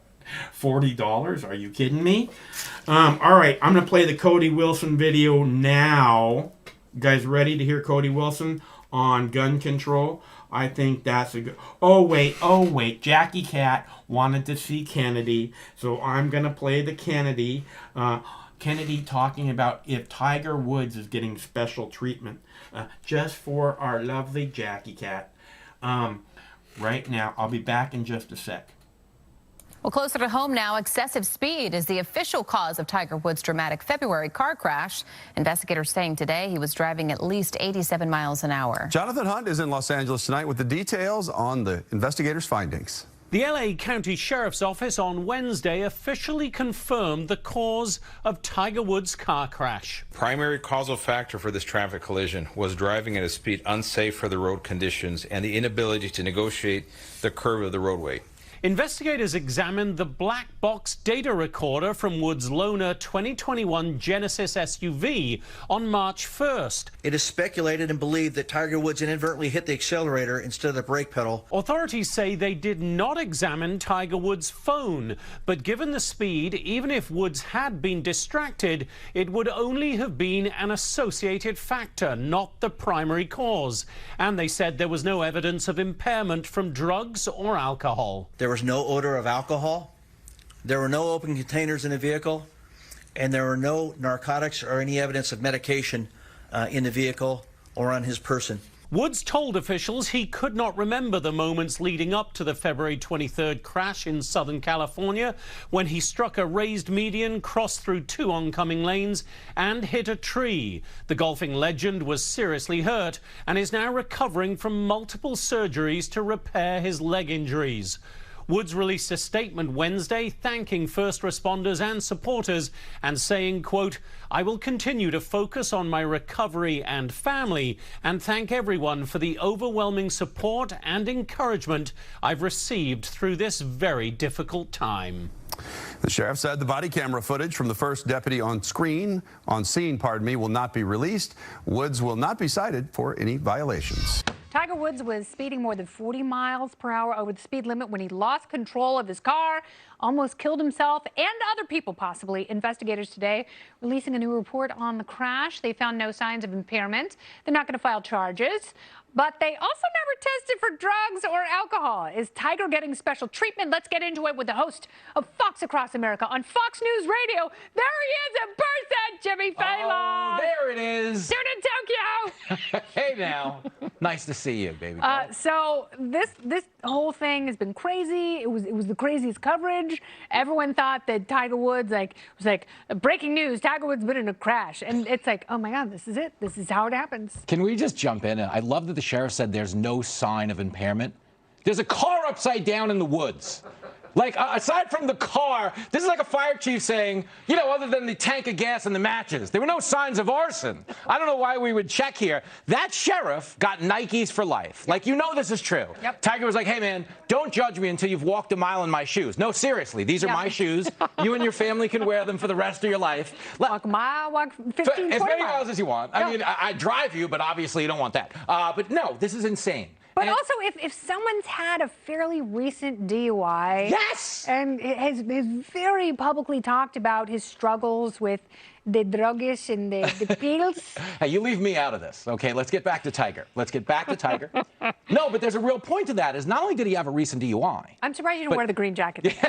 But he won he had a bad one. He had the kind of one, you know, when they asked him what his favorite color was, he said Chex Mix. You know, like that kind of deal. You're not even answering the questions they're asking you. And I love that his like little... Like Evander Holyfield. Yeah, there's nothing going. How are you, champ? Probably. You know what I mean? Not even answering the question. And I love that he thanked the 2 good Samaritans who helped him. Like, Tiger, that was one person. You're seeing double. It's like, there's no way this is legit. Thank all the good Samaritans. There's no way this is legit. Yeah, and there are so many disparities. Like, was he conscious? Was he not conscious? Because one person's like, oh, no, I thought he was dead. I walked up and he was completely passed out. There was no sign of life. And the firefighter's like, oh, no, he's totally lucid. And I'm like, what's up, Tiger? He's like, not much. No, we good? They literally said, from the data, it appears he accidentally stepped on the gas instead of the brake. That's called being drunk. You don't do that sober. That's idiotic. No, unless Phil Mickelson swapped the pedals. This is turning into a Scooby-Doo. We're going to take a mask off. It was amazing. And they didn't check speaking of which, Masters is this weekend. Is Tiger going to play? If there's an Xbox controller involved, yes. I think he's the favorite. I think he'll be playing. Could you imagine if he had like robotic legs and he came out super strong? You know the end of Kingpin when he comes back out with the rubber hand? Yeah. We're going to get like a rubber man Tiger. Good gosh. And please resist any reference to rubbers and Tiger Woods. This is a family program. Well, because he doesn't use them. Oh, there. I mean, this coalition of misfits, and they cobble together, and they don't attack each other. They stay united. I wish the coalition of misfits, and they cobble together, and they don't attack each other. They stay united. Coalition of misfits, and they cobble together, and they don't attack each other. They stay united. Coalition of misfits, and they cobble together, and they don't attack each other. They stay united. Coalition of misfits, and they cobble together, and they don't attack each other. They stay united. Coalition of misfits, and they... I'm sorry. I didn't mean. I think I cut that clip just like a second or two short. I saw Kennedy start to dance there in her chair, and I was like, "That's not how Kennedy dances. Kennedy dances like this." So I jumped the gun just a tiny bit on that one, but I thought that was a pretty good clip because it explains, you know. I mean, nobody else would get this kind of preferential treatment except for a celebrity or a very, very rich person. They're talking about how that sheriff's family is going to get free Nikes for the rest of their life, at the very least. And again, Tiger Woods, you know, who has a substance abuse issue, an alcohol issue, and make so much fucking money, you know. Why would he be driving himself anywhere? You know, anywhere. I mean, all you have to do is sit back in a limo. All you have to do is say, and can you have a limo waiting for me? Yes, Mr. Woods, anything you need, sir.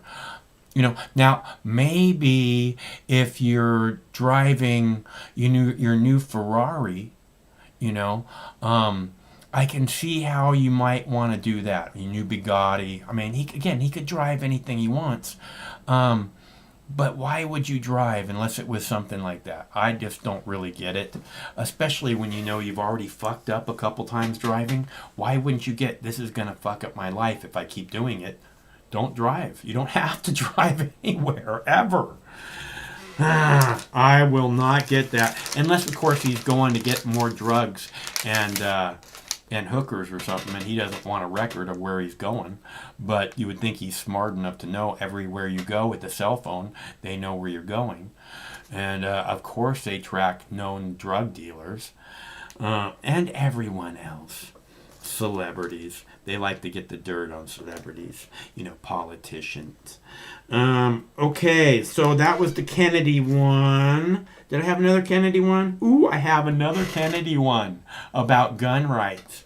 Yes, I have so many videos, you guys. I don't know if we're going to get through them all. Because there's a lot of them.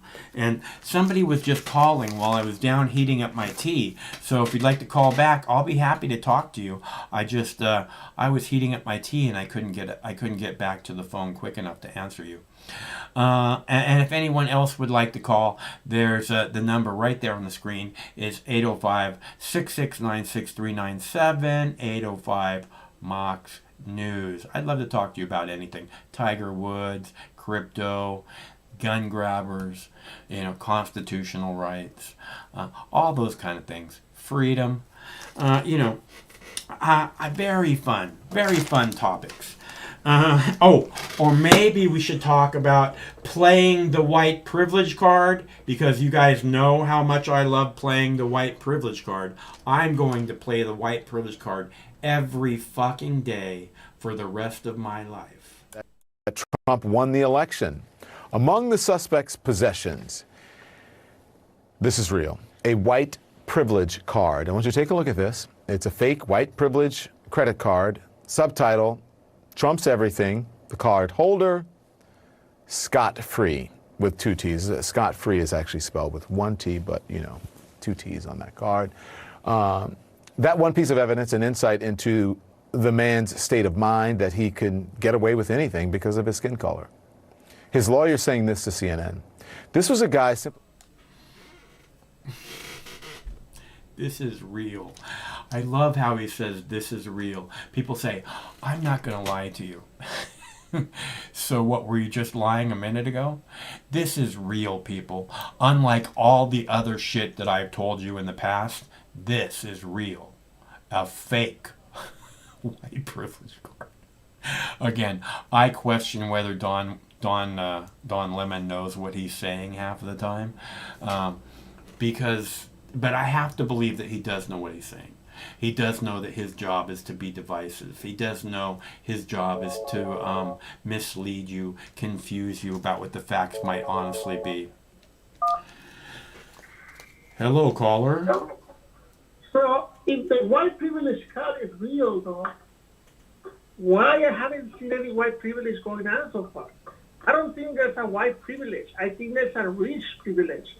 You just notice Tiger Woods, a black man who has all the money in the world and all the fame in the world. He got away with the car crash, no traffic ticket. He had a previous DUI. But, I mean, where's the white privilege right there, Mark? Well, the white privilege has to do with people getting hired. The white privilege has to do with people being promoted. The white privilege has to do with, again, if Tiger Woods wasn't a rich person, he was just a black man, he's probably 10 times more, you know, the black man is probably 10 times more likely to get harassed and the cops give him a hard time than a white guy. You know, unless the white guy looks like me, then it's like, oh, this guy's a fucking doper, let's take care of him. You know, let's show him who's boss. Because they like to do that. You know, I mean, and we see it goes on and on. The list goes on and on. So, and I think that as time goes by, it may be becoming less and less. But it definitely exists, and I think it's silly to act or pretend that it doesn't. You know, it's been going on for multiple generations. And well, I mean, let me ask you this, Max. Where is the black privilege card? Because apparently, as you can see, remember those 2 girls who killed like the Uber driver, like the Uber Eats driver? Yeah. The Pakistani Uber driver? Yeah. Well, that's a black privilege card. How is Where that? is How the black privilege they card? were arrested, they're thrown in jail, they're probably going to go to jail for a long, long time. How is that No, they got a deal. They got a deal. A slap in the wrist. What about all those people that burned the cities of the Black Lives Matter protesters?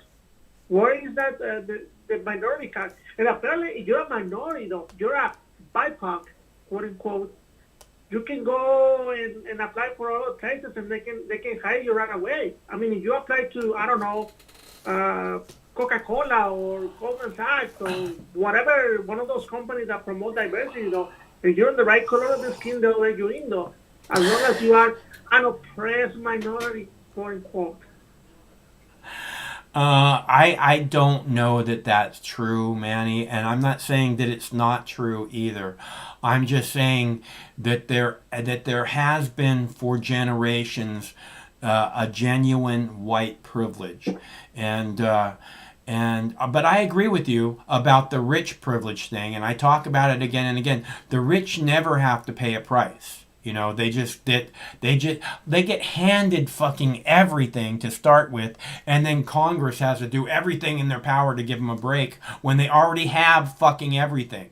You know, so I have the similar bias against the. Well, you don't have a bias against them. You're just saying that that's where the real privilege exists, and I couldn't agree with you more about that.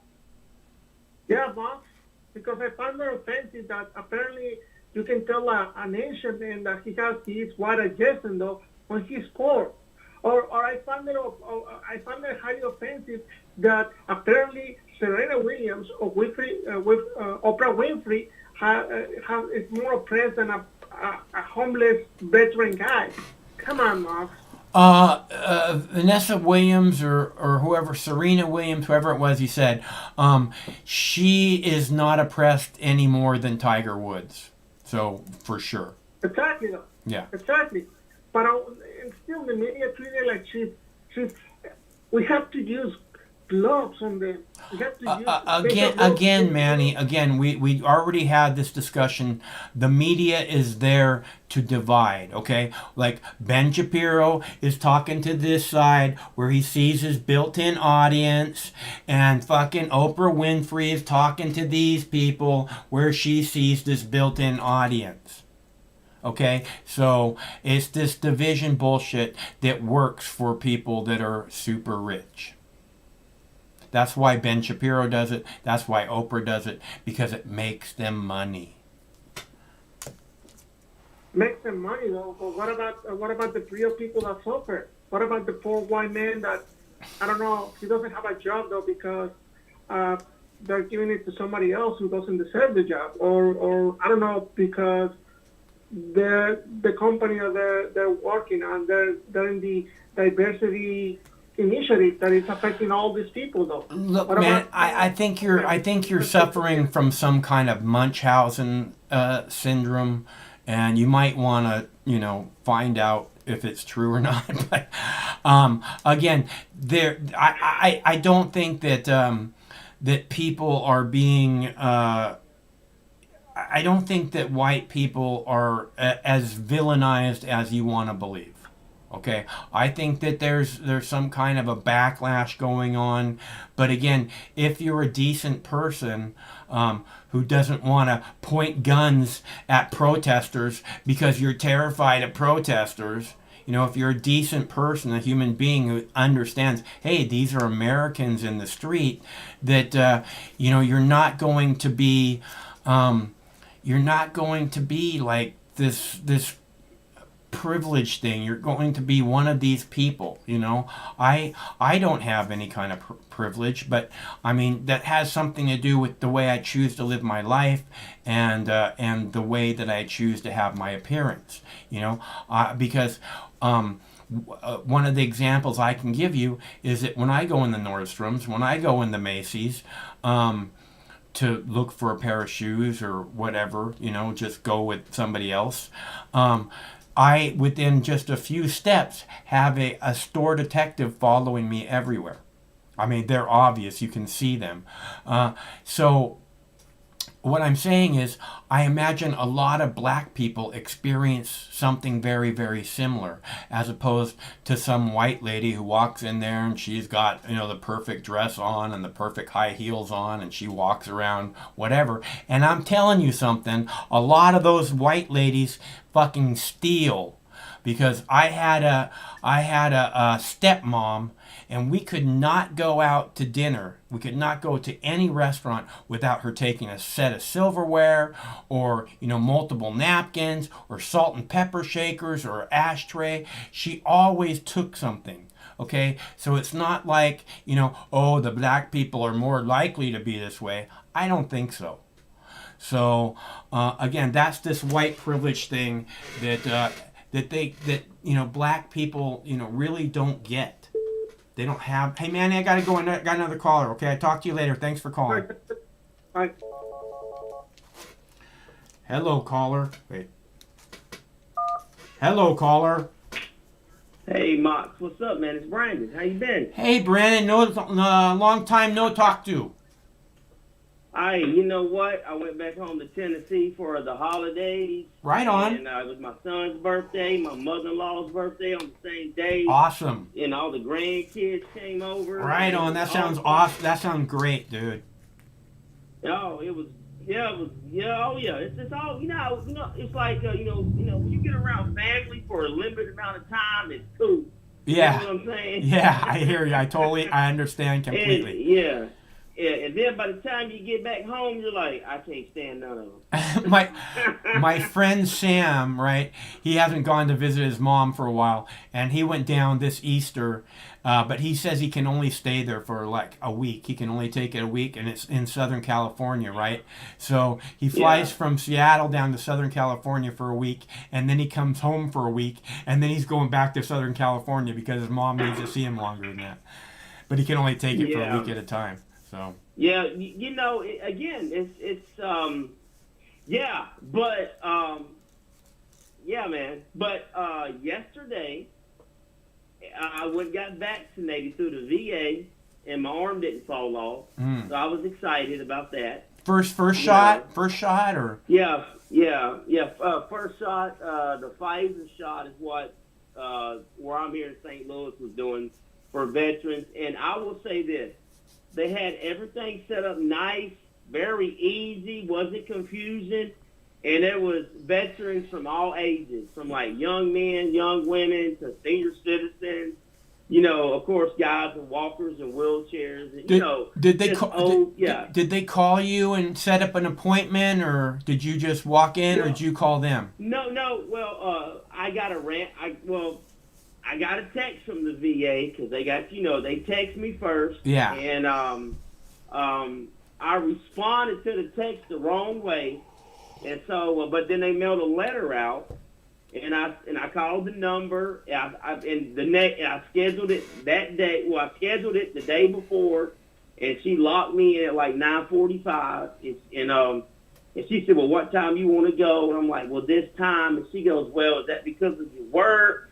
Because I'm assuming, like, at a certain time frame, they just do veterans, because all this was government employees, and a majority of them were veterans. But then after a certain time, they start letting, like just civilians in and, sticking them and stuff like that. But I was really impressed with how organized it was, to be honest with you, Mike. You know what I'm saying? I was like, okay. And they did it. Of course, they did it at the VA hospital, but they did it at a steel workers union. They had a big building, kind of like a little small compound. You can park your car. It's in the gated area, and it really went easy. So, but I go back on my second shot. I think on the 28th, or the 28th. Yes, it's my second shot. My wife still don't want to get it. She can go get it if she wants to, but she's a little nervous. She's a veteran. She's a veteran also, right? No. She's a Christian. She loves Jesus Christ. No, so she prays about everything. So whenever she feels comfortable, then she'll go get her shot. Yeah, good. That's the way it should be for everyone.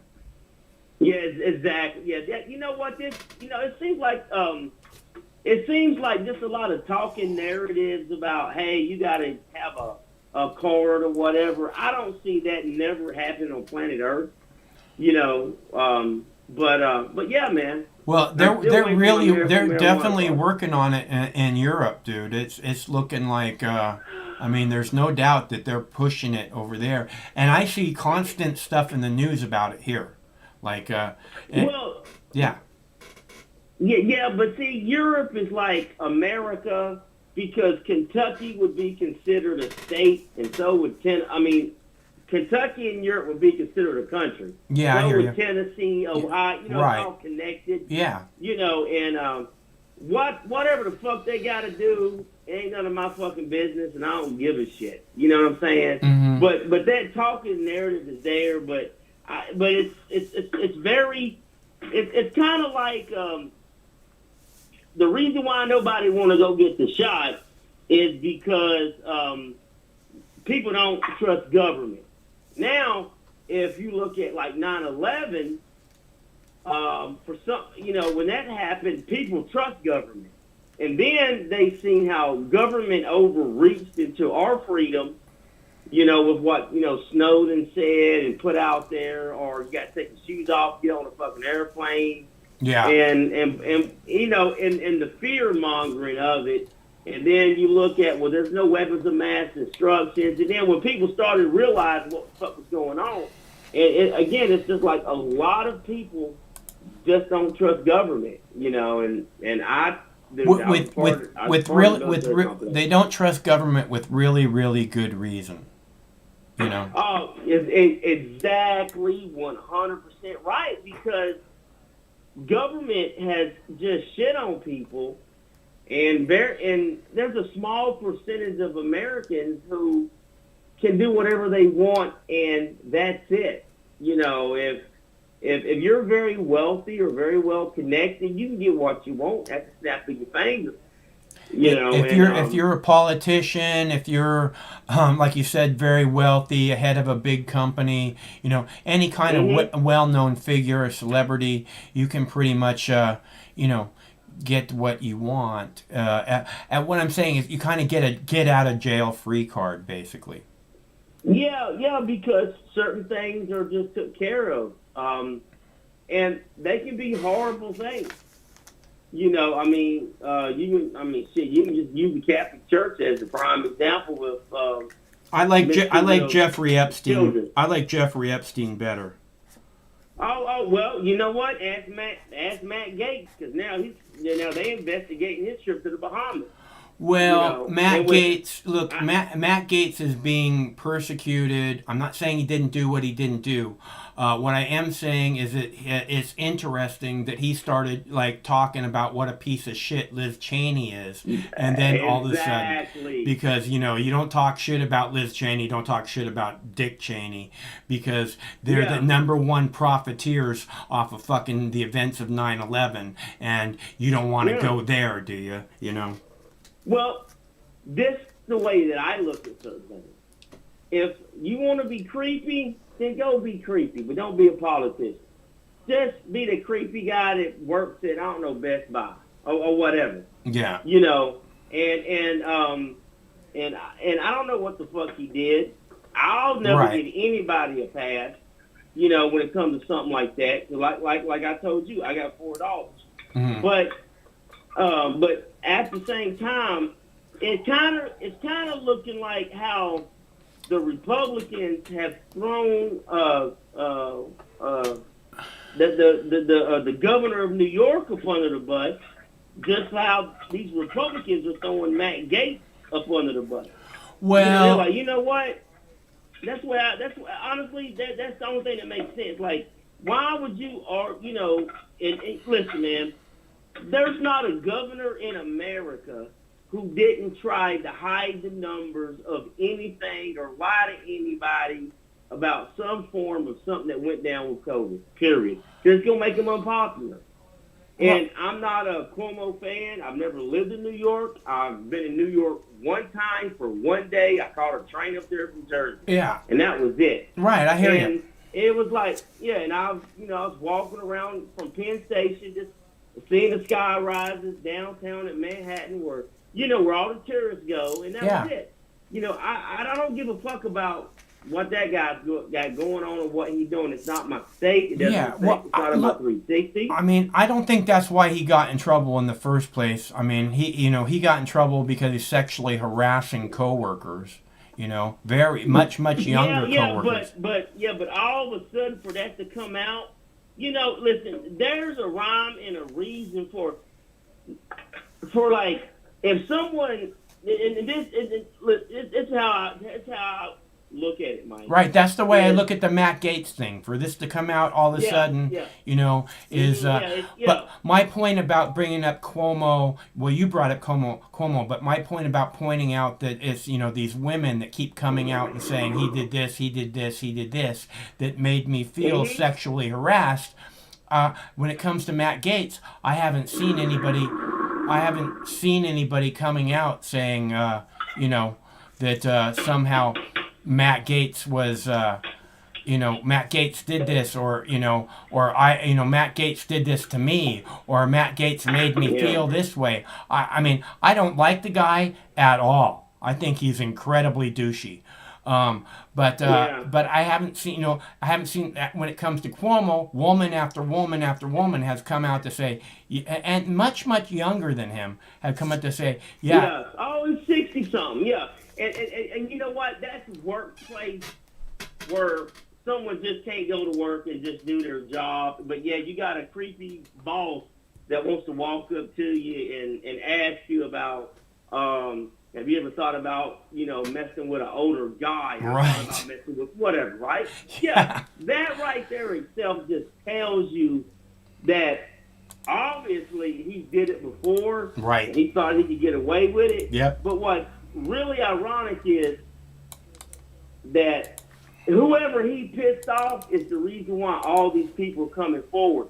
Because when you are an elitist, and once you piss somebody off, all your dirt comes out. Right. Now, Matt Gaetz, I think Matt Gaetz, again, pissed off the Cheney, a vice president that's got a new heart, probably from Asia, beating in his chest. You know what I'm saying? Yeah, Chinese prisoner organs. Yeah, exactly. And you're not going to do that. I'm not going to do that. Yeah, but that's what happens when you just don't do the right thing.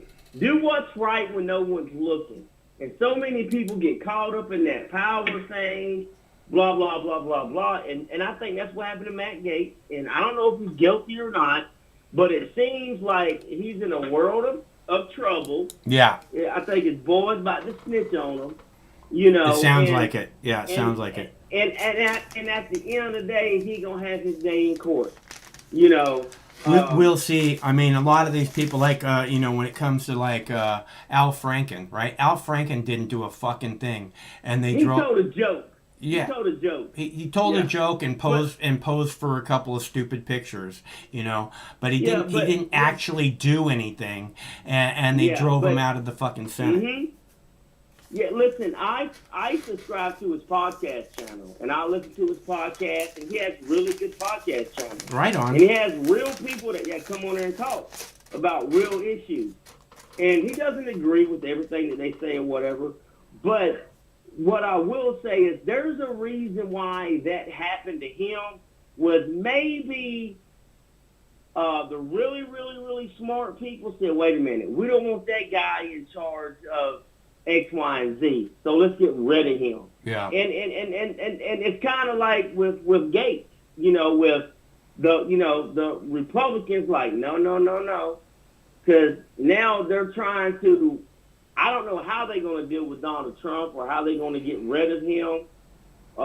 Now, like, his fundraising stuff has came up like, hey, this is, kind of like you're taking everybody's money, they're clicking on boxes. And, and they signed up for shit they didn't know they signed up for to lose money or whatever. But at the end of the day, Mark, like you said, if you have an R&D by your name, you better be suspicious. And it seems to me that the powers that be just want some form of shit being destabilizing the situation. And I don't know how you're going to do that. It's not just some form; it's every form that they can use to destabilize the situation. You know, they use the news media. They use, they use fucking all kinds of CIA tricks. Like I said before, just people knowing that the government is tracking everything they do everywhere they go, knowing that they take every email, every PM, every text message, and collect it and put it in a file for you. Even when there's people who say it doesn't affect me at all, that's not true. It makes people act different, even if it's just subconsciously. It's in there, and it's not the way people are meant to be. People shouldn't have to be like wondering if the way they're acting is okay. At least not in the land of the free. Yeah. No, man. I mean, you're absolutely right, but unfortunately, there's so much money to be made. Yeah. It's like whenever we think about it, and this is a big misconception, Mike, that a lot of Americans don't understand. Like say say someone goes on a racist rant and they work for a company. Well, they don't really realize that company does business with all these other countries. So when you go on a racist rant and it goes viral, that may turn off some customers. And those customers could be a few 100,000 to a few million people that just say, you know what, I'm not going to buy your product because this is your CEO of your company or some big shareholder. Like whenever they try to do the cancel culture argument, that's one thing. But if I'm an investor of a company or if I own a company, I don't want you fucking my money up. You better put a smile on your face every time and represent the company because we're going to do business with everybody. That's like Coca-Cola saying, we don't like border jumpers. Well, everybody in Mexico and South America, you're going to stereotype them people, and let's just say they say we're not going to buy Coke products. That's hundreds of millions of people. Yeah. It's going to affect the stock, and it's going to affect the stock market, and a lot of wealthy people are going to lose money. So, and that's just it, man. There's a time and place for every fucking thing. Just voice your opinion to yourself, make your fucking money, whatever. And I really wish that we all called our own out, but when we don't call our own out, then we're not helping everybody else out. If you understand what I'm saying, like the black communities don't call their own out. White communities don't call their own out. No. When it comes to white supremacy or whatever, the cops don't call their own out. The military don't call their own out. The government don't call their own out when it comes to just waste, fraud, and abuse of taxpayer dollars. Or a church doesn't call their own out when they got a shitty pastor who was, banging a kid. It's like when the White House is saying we have to go to war in Iraq because of yellow cake and aluminum tubes, the Pentagon doesn't call them out and say, yeah, it's a bunch of bullshit. Yeah, exactly right. So yeah. I get it. Craig was on he was on the show the other night talking about when he got his vaccine. I think it was Monday night, and he had kind of a reaction, kind of a negative reaction. But I was paranoid. He was he was talking. I don't know what the heck he was talking about, but he was saying. He was doing an Asian accent, and I kept telling him, man, your over-the-top Asian accent is fucking racist, dude. And he just kept doing it. He didn't care. Oh, yeah. Like, you know what? Whenever I scheduled my appointment and I was driving to the place to get it, I was having, like, little anxiety attacks. I'm like, okay, all right. Then I'm like, wait a minute. All my buddies that still in the military done got it. Fuck it. But after I got it, I just drove around for a little while. After waiting about 15 minutes of wait time. Yeah. because I just didn't want to come back home at first. You know, my kids are doing Zooms and stuff like that. The wife's here, so I need to hold it down. And, you know, Mike, it's like I started sweating in my Pathfinder. And I cut the AC on. I'm like, okay, let me stop. And I went to Arby's. I don't know if you got an Arby's out there. Yeah, we got one right around the block, yeah. And, you know, Arby's has the 5 for $10. I got me 5 roast beef sandwiches for $10. And I parked. They used to have 5 roast beef sandwiches or 4 roast beef sandwiches for $5. Yeah. I know, right? Yeah. Hey, but I wouldn't bitch it. Yeah. Because I'm like the only one to eat roast beef in my family anyway. Huh, wow. I still got one more. So I bought 5 of them. And Nice. I ate one in the parking lot. And then my wife texted me. And she was like, you know, hey, just, you know, you got iPhones, you track and stuff. She goes, hey, I see you at the parking lot. How's the Arby's tasting? You know, she's talking shit to me. You know? It was just, oh, yeah, man, listen. If I ever tried to cheat on this woman, she would show up with that bitch dough and beat the fuck out of her and me. You know what I'm saying? But, she sounds like a good that'll woman. never happen. She sounds like a good woman. Oh, Tiny, you know what? I'm gonna have Tanisha call in one night. Oh, that'd be awesome, dude.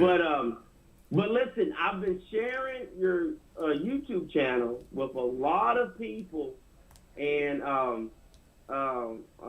yeah, and like they'll watch your channel and they'll call me the next day, or they'll text me the next day. I'm like, call in, it's Mike.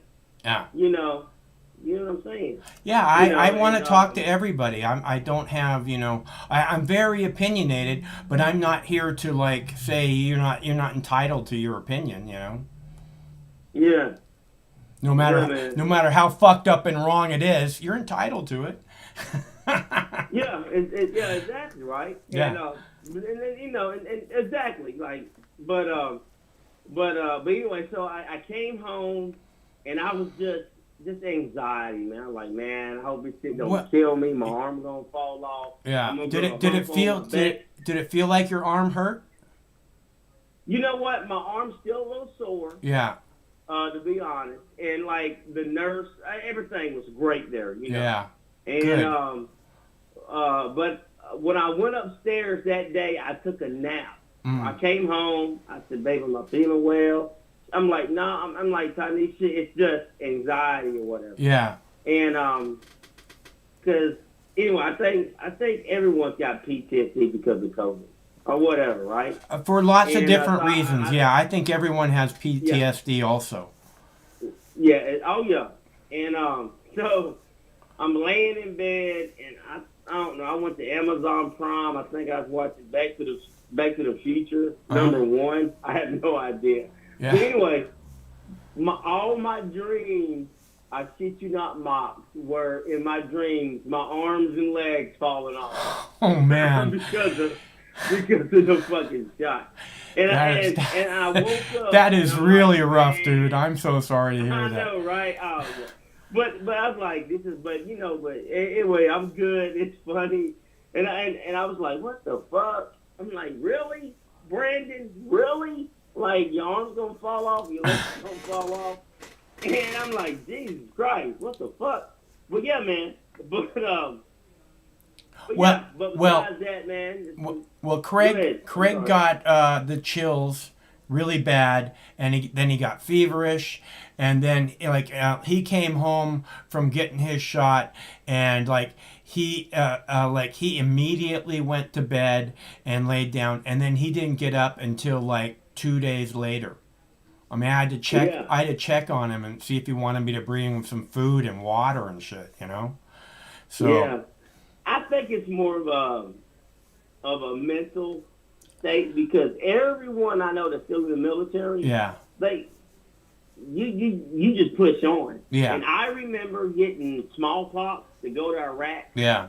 Because of the chemical threat that Saddam was going to put smallpox on us, which was a money grab for somebody. Yeah. Then the anthrax situation happened right after 9/11, and I remember in them shots, if anything kills me, it's going to be the anthrax shot, bro. Literally. Yeah, I played a video a couple months ago about like a whistleblower in the army. I think she worked really hard. She graduated university. She went right into the army, and she had some kind of rank, and she started whistleblowing about whatever it was. I can't remember. I think it was some kind of sexual harassment or something, and they started making her take this anthrax vaccine. And they gave it to her 3 times. On the second shot, she wound up in the hospital with having hundreds of seizures, and they made her take it a 3rd time, dude. So they were punishing her with her. They would. Yeah. I know cats, man, that was real vocal about it, and at the end of the day, and it's the same thing that we're going through right now with COVID. It doesn't matter if you're National Guard, reservists, or active duty. If you don't take the fucking vaccine, whether it be anthrax, they still give anthrax shots out. They still smallpox you, okay? If you don't take these vaccines, they kick you out. So no, like, religious objection? No, because their whole argument is you signed up to protect and defend the Constitution of the United States, and that's it. Yeah. I want to say something right there. Okay, Joe Biden today, again, took that same oath to protect the Constitution. Basically, it's not to protect the Constitution so much as to protect your constitutional rights. Right? That's what the vow of this is all about. And he stood up today at his gun grabbing ceremony and said, my job is to protect all of you. And that's not true. His job is to protect all of your rights. And these assholes who want to act like anything else as politicians, who say bullshit like, oh, I have to vote my conscience instead of what all my constituents are telling me to vote.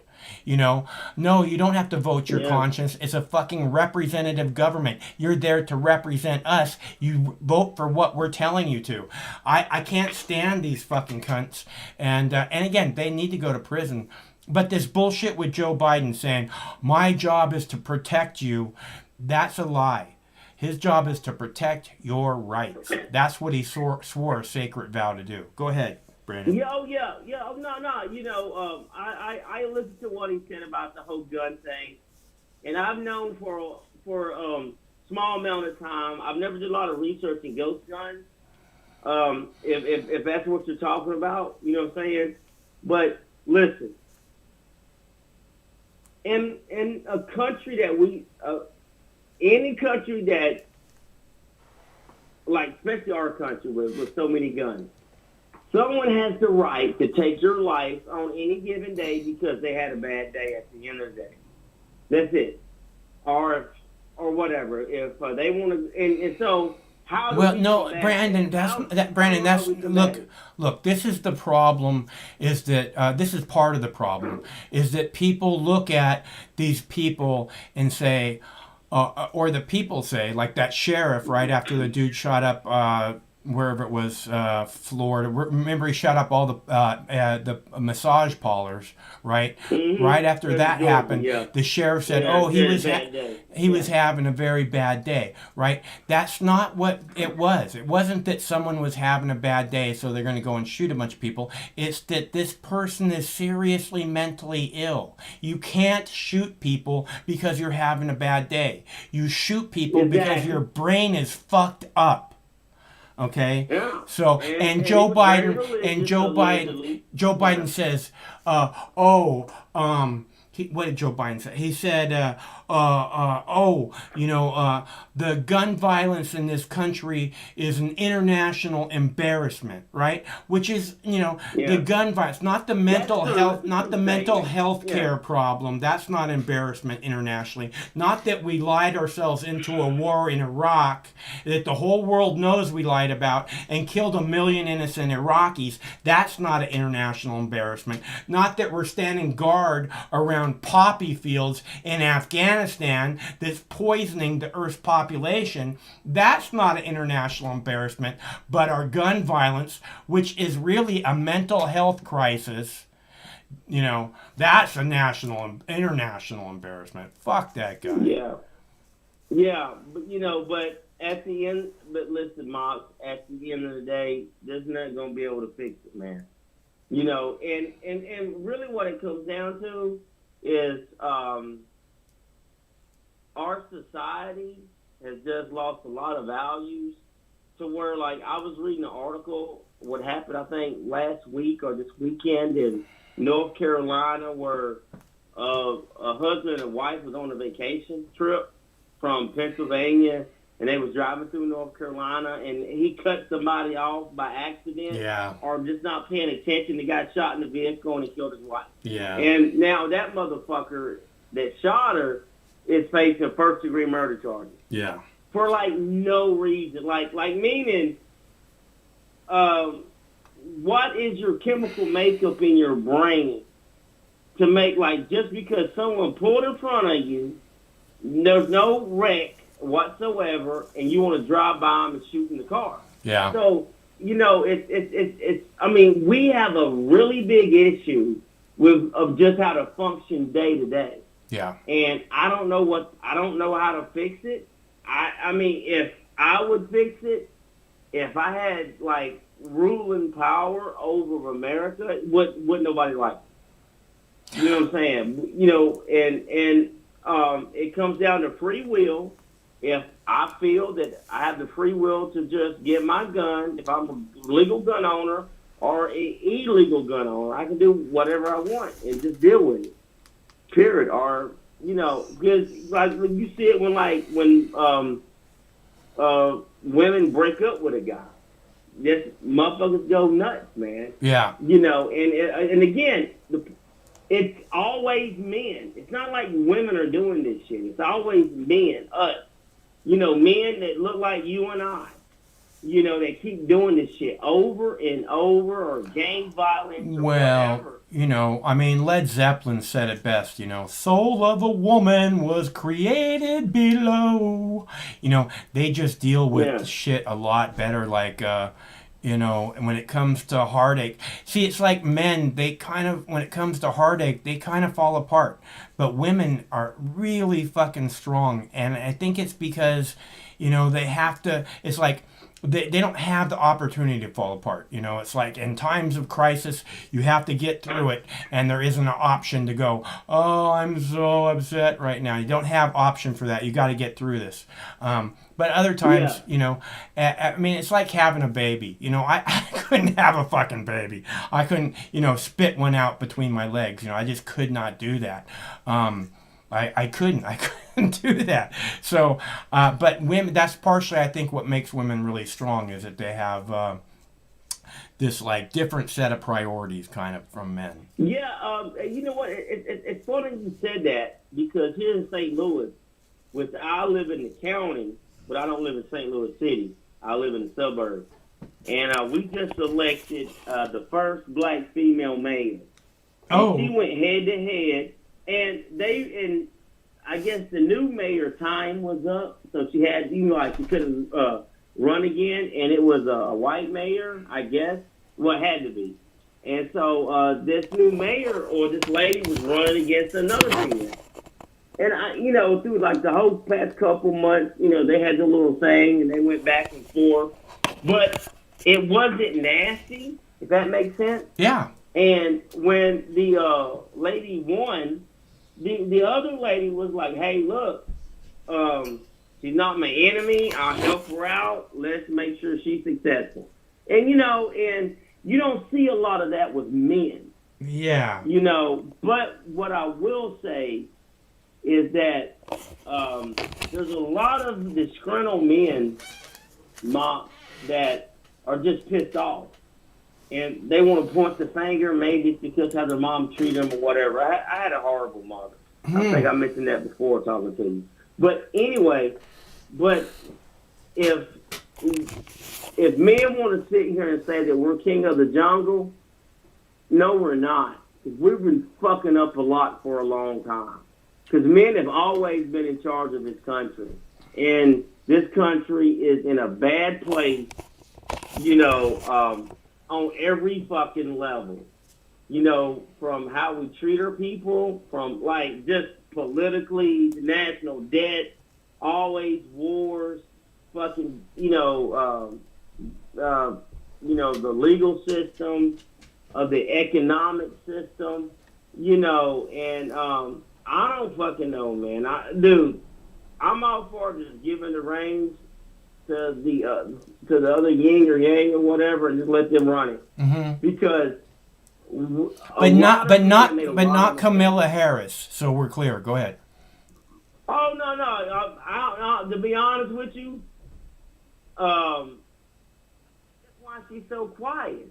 She's vice president, but she's really quiet because she knows she's unpopular. I don't think that's just it. I think that's a big part of it. But I also think that she's in over her head. Joe Biden, Joe Biden put her in charge. Joe Biden put her in charge of the immigration crisis on the border. And she ain't been to the wall yet. She hasn't even been down there to check out what's going on. So yeah, well, you know why? Because she can't handle it. She can't get down there and say, "Yeah, we're gonna make this and this and this happen." They got no clue what to fucking do. She never had a baby. Okay, well, you know what, Mark? She's married and she got stepdaughters. Yeah. So it's like I don't know her situation, why she never had children or whatever. It's none of my business or your business, right? Mm-hmm. Or maybe she just thought her career was more important than procreation or whatever. Or maybe found a man worthy to have a baby with. Or maybe she's a party girl who wanted to go out every night and fuck whoever and get all fucked up on cocaine and alcohol and then fucking come back to work in the day and send people to jail for years for doing cocaine. So that's who Kamala Harris is, would be my bet. But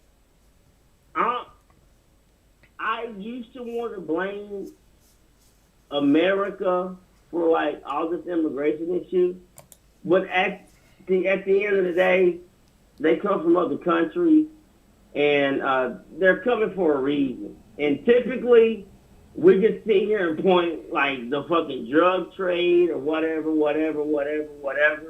But there's something going on there, and if we're willing to spend trillions of dollars in Iraq and Afghanistan, then how come we can't help our neighbors out so those people feel safe and better in their country? Look, Brandon, I here's what I can tell you. In these countries that you're talking about, just like in Afghanistan, where they're guarding the poppy fields, down there, the CIA is all over the place. The CIA is helping to ship cocaine, helping to build these gangs up, and giving them a never-ending river of revenue, and they probably just give them pallets of $100 bills on top of this fucking cocaine trade.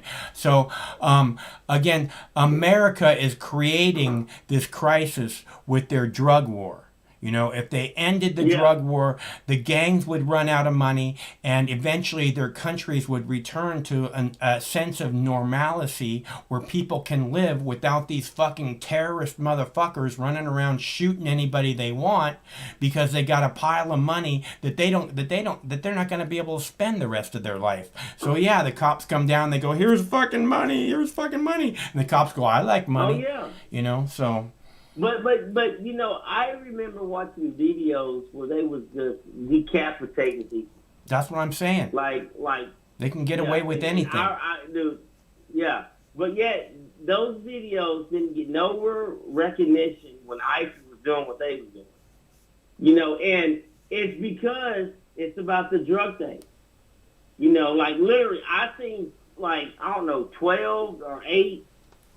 I don't know what nationality they were, but, it was Central Americans or whatever, tied up, laying on their back, and they would just cut every fucking one of them's head off. And they cut them off because of some, gang type stuff or cartel, you know, and I don't get it, but yeah, and honestly, and to the drones. Well, you, Brandon, come on, man, you get it. You totally get it. Yeah, but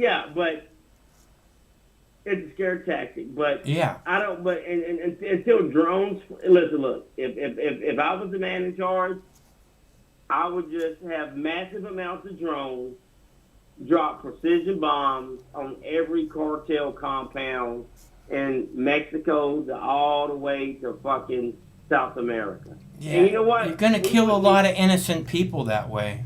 A lot of kids, a lot of women. Drop bombs on those compounds. Like, it's just real simple. We got intelligence. We know when the bad guys are there. And you know what though? But there's always collateral damage. But look at But it sends a message. As long as the drug war continues and there's billions of dollars to be made, or at least hundreds of millions of dollars to be made, somebody's waiting in line after you blow these guys up because it's $100 million, man. We can't pass that deal up, you know. So there's just going to be one after another until you end the fucking drug war. You're not going to get any kind of a fucking result that you want. But everyone's got to end like cocaine. Oh, and listen, if cocaine only grew in England, it wouldn't be against the law. Wrong or right?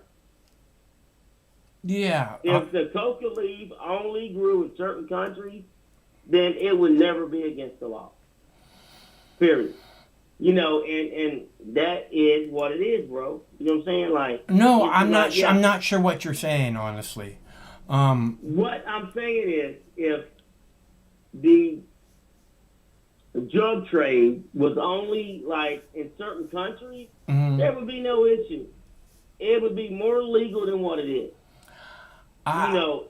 I don't think that's true because they want it as illegal as possible because that just bolsters the black market and they make lots of money. The stock market makes lots of money off the black market. A lot of places kind of depend on the black market for a lot of money. It's not just the criminals that compare. I mean, the rich people that are criminals also depend on it. But but I'm not talking about like, okay, look. There's marijuana growers, because you live in a state where people grow marijuana, and it's not like they're rich or billionaires or whatever. And I'm just talking about the workers. What I'm saying is something to that is so global where cocaine can only grow at certain altitudes in a certain environment. It's like 2 or 3 countries that shit can grow in, and it's in Central America. I didn't realize it needed certain altitudes and all of that. I see people online selling coca leaves. I mean coca seeds, and I keep thinking, man, can I grow coca in my tent? To be honest with you, look into it. But I guarantee. No, I'm not. No, I'm not interested in that. I was just wondering. Mm-hmm. But yeah, man. So it's certain altitudes, and it's mainly in Peru, Colombia, X, Y, and Z. Yeah. You know, and this is like their main crop, and those countries are like, well, if we make it legal, then what? Then the price plummets. It's not going to be $100 a gram no more. It's fucking $10 a gram. Yeah, but and then the gangs dry up because if it's legal, the money doesn't flow to the gangs; it flows to the government, or it flows to businessmen, instead of fucking gangs. Exactly. So just again, it's a very complex problem. But what gets me, Mox, is that we can invade another country from 7,000 to 8,000 miles away, like Iraq. But you mean to tell me that not only can we stop drugs from coming in our country, but we can go to another country and take over an entire government system, and hold elections and all that other shit. But we can't stop illegal drugs from coming to this country. And it's just so weird to me, you know, and I'm all for, you know what, just if that commodity grows in that country, it is what it is. Look, because I believe other countries say, hey man, we'll fucking buy it, and boom, you create tens of thousands of jobs in those countries, and they make their money, they'll be prosperous, and X, Y, Z. It's just like with Saudi Arabia with oil. You know what I'm saying?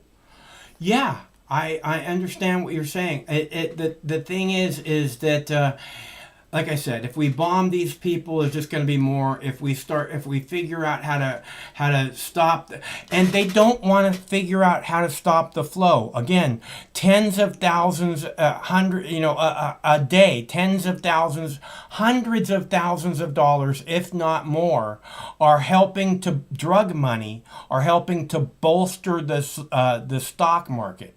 And I'll tell you how they do it. They one of the ways they do it is, let's say you have a refrigerator, like an appliance store where you go and you buy, refrigerator, stove, that kind of thing, right? These people with these fucking stacks of money, they go to General Electric and they go, hey, we have this stack of money and we want to buy, 10,000 fucking refrigerators. And General Electric goes, fuck yeah, where's our stack of money? And they go boom, and they deliver. And then there's like this legitimacy to it, but it bolsters the stock market. You understand? And this is something that happens every single day in America. So I don't think this is part of the reason they don't want the drug war to end. And another part of the reason why they're not stopping the drugs from coming in. And again, the police need crime. The CIA needs terrorists. The Pentagon needs war. The Fauci, Dr. Fauci needs a coronavirus. If Dr. Fauci doesn't have the coronavirus, he's no longer the center of attention. And what's he going to do with his life, right? The fucking for-profit medical industrial complex needs sick people. Okay, it's totally fucked up, and it's all a fucking lie, and I've had about enough, and I wish everybody could get on the same board where we're just surrounded by bullshit, and we could, stop. I'm tired of digging through bullshit. We deserve better. The people of this country deserve better. But you know what? Again, that's the reason why, like we talked about the infrastructure shit. It's not on the stock market. You know what I'm saying? Like guys filling in potholes, their jobs are on the stock market, man. Mm-hmm. And they don't care nothing about them making money. They don't care about giving a job to a guy filling potholes making $14 an hour. Yeah. And what the fuck? Oh. It's so fucking stupid that it's like, okay, so what do we do? Like, it's like, I know so many Republicans that are so much against Joe Biden on anything he does that it doesn't make sense. Yeah. Well, and I know so many Democrats did the same way when Trump was in office. Well, and I'm like, well, like now, listen, we're having gun conversations now, but Trump banned bump stocks. Butt stock. Yeah. Yeah. So what's the difference between a butt stock, right, to a fucking ghost gun? There is no difference. There's none. Yeah. Well. No. But there's certain things that's got to be regulated, like how much carbon could come out of your vehicle. Mm-hmm. That's why you need a catalytic converter. Okay, a bump stock isn't going to shoot bullets, so that's one of the things. The difference between a bump stock and a ghost gun. Okay, a bump stock on its own isn't going to kill anybody unless you use it like a hammer. And that's the other aspect of this assault weapon. Everything is a fucking assault weapon. Okay, if you have a knife, that's a fucking assault weapon. Okay, a ballpoint pen is an assault weapon. I played videos of a kid on his way home from school who got killed, shot in the back by cops holding a fucking pen. Okay, a bamboo stick. If I had a walking stick that I walked with everywhere, that would be an assault weapon. I guarantee it. Not that I would necessarily use it in that way, but I would definitely be prepared. It's like having a baseball bat behind your bedroom door or at your front door. It's prepared to deal with what you got to deal with. And so. But you know what, Mark? It's kind of similar to when that guy Freddie Gray from Maryland died. Yeah. And whatever happened, he was riding a bicycle, he seen a cop, and he got scared. Kind of similar to that video you've always showed where the black kid stops playing basketball and hides behind the car when the cop car drives by. Yeah. And they chased him down, and whatever happened, they found a pocket knife on him. Yeah. And they handcuffed him, put him in the back, and he wound up dying. Well, they put him in the back. You can't have a pocket knife. You can't, yeah. They put him in the back and they gave him the Baltimore Rough Ride on the way to jail. Yeah, and the Baltimore Rough Ride is designed to fuck you the fuck up. Okay? Yeah. To crack your skull, to fucking break your arms. Yeah, but so many people are, it's like, so you can't carry a knife in your pocket. You can't carry a gun. Or if you do carry a knife and a gun, or let's say you got some form of, weed in your system or whatever, or you're a veteran with PTSD or whatever, or you have a police record, if you do anything wrong, they dictate, well, I can terminate this individual right here, right now. Yeah. Because of whatever. That's fucking big government. It starts right there, because at the end of the fucking day, Mike, that's going to be the one that's going to knock on your door, take your guns, arrest you, or make you barricade yourself in your fucking house. It's going to be them. It's not going to be like your fucking job, where the fuck you work at. They'll just fire your ass. But yeah. But that's all, Miles. I just want to shoot the shit. Hey, it's really good to hear from you, Brandon. I was concerned. I when I don't hear from you on a regular, I'm like, man, I hope I didn't piss him off like everybody else. No,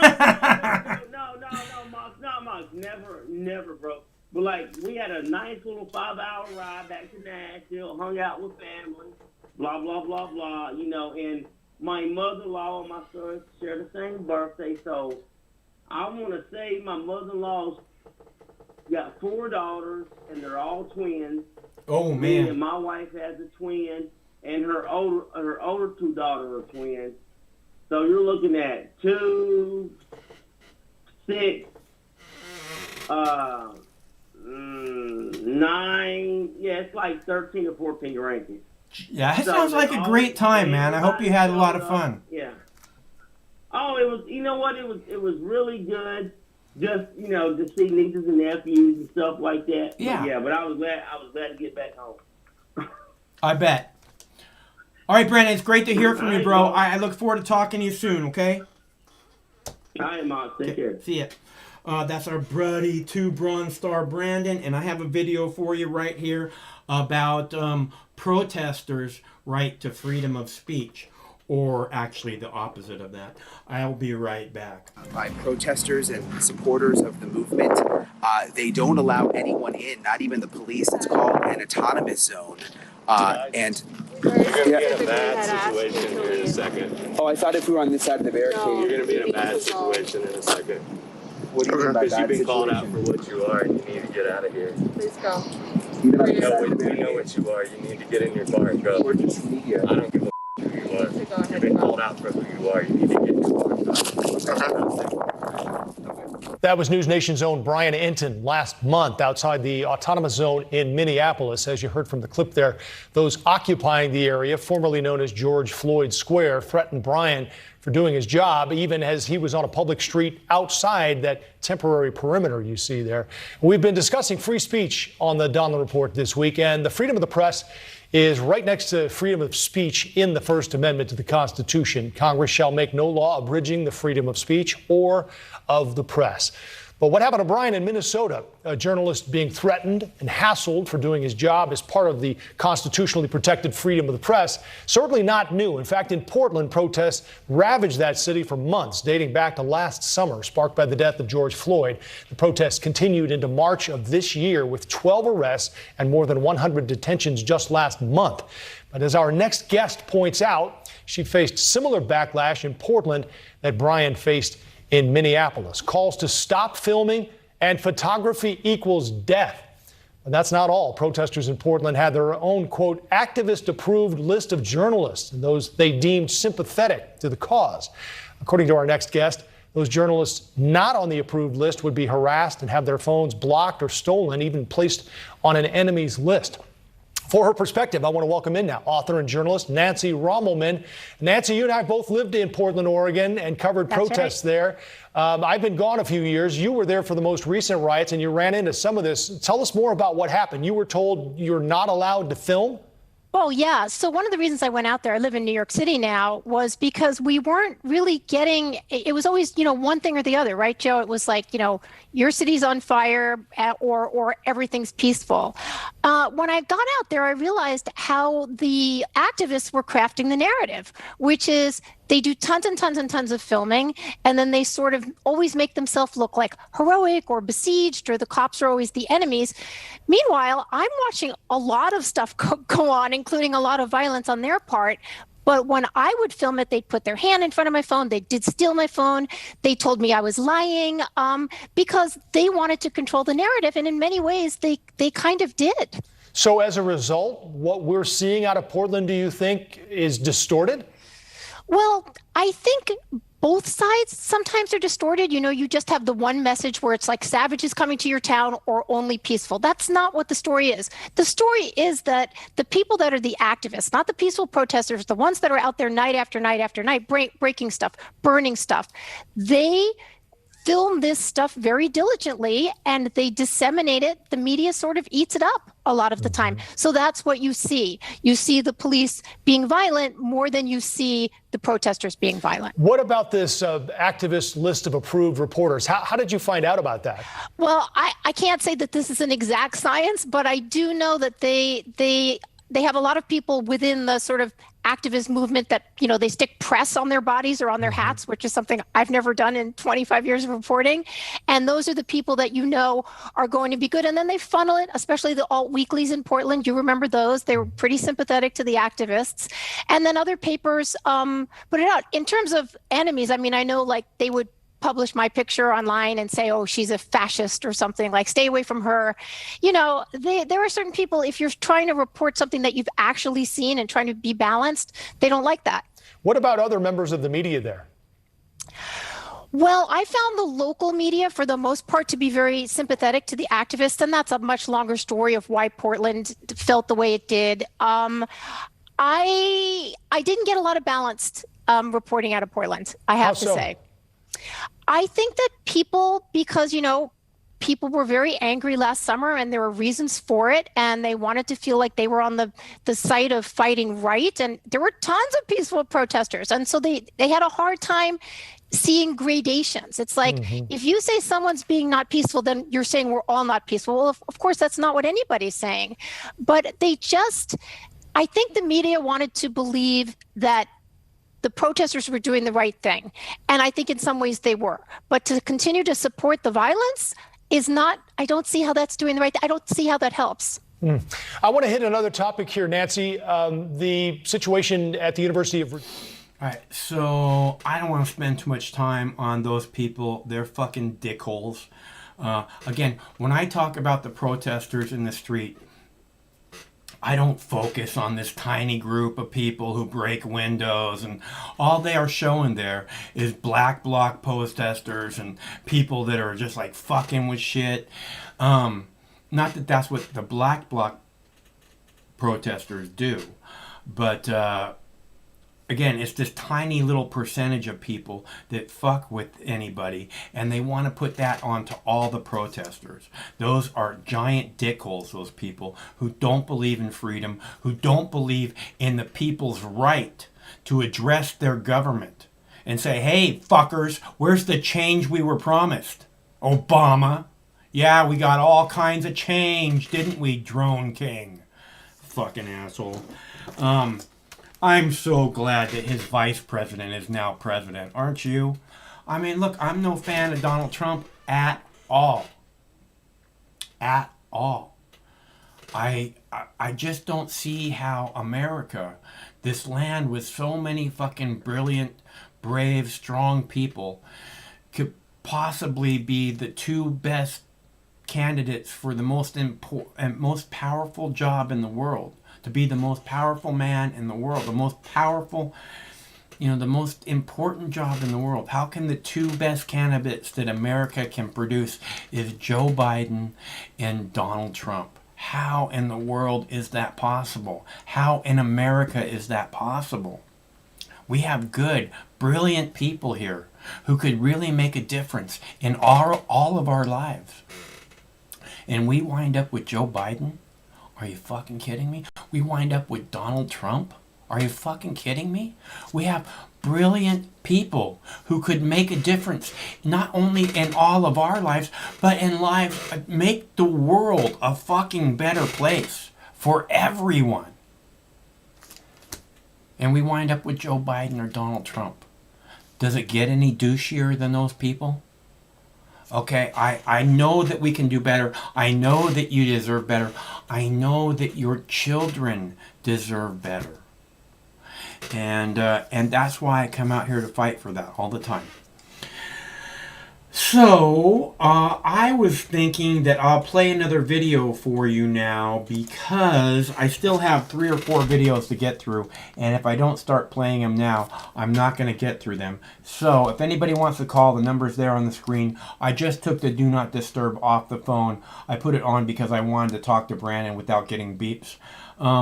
So, I will play a video for you about police use of force, holding police accountable for use of force. This is something that's being looked at a lot, which I love. Again, this is a difference that the protesters are making. And to me, that's a very, very important difference. So, let's see. Police accountability when it comes to use of force. We'll play that one. A series of bills aiming to restrict use of force in policing now moving through the legislature in Olympia. And it includes a bill that would standardize some law enforcement tactics, including when police can deploy tear gas or use a chokehold. That bill passed the state Senate yesterday. Well, tonight, Steve Kagans is bringing us an update on the legislation that's aimed at holding police accountable for their actions.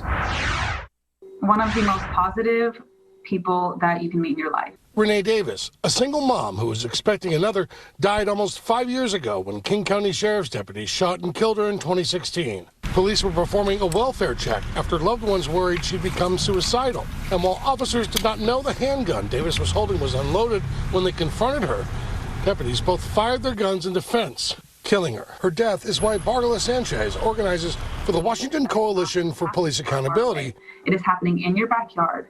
It is happening right next door. It is happening everywhere, including in Washington state. Lawmakers continue debating Senate Bill 5051, which modifies background requirements for those looking to become peace officers and alters certification and decertification processes.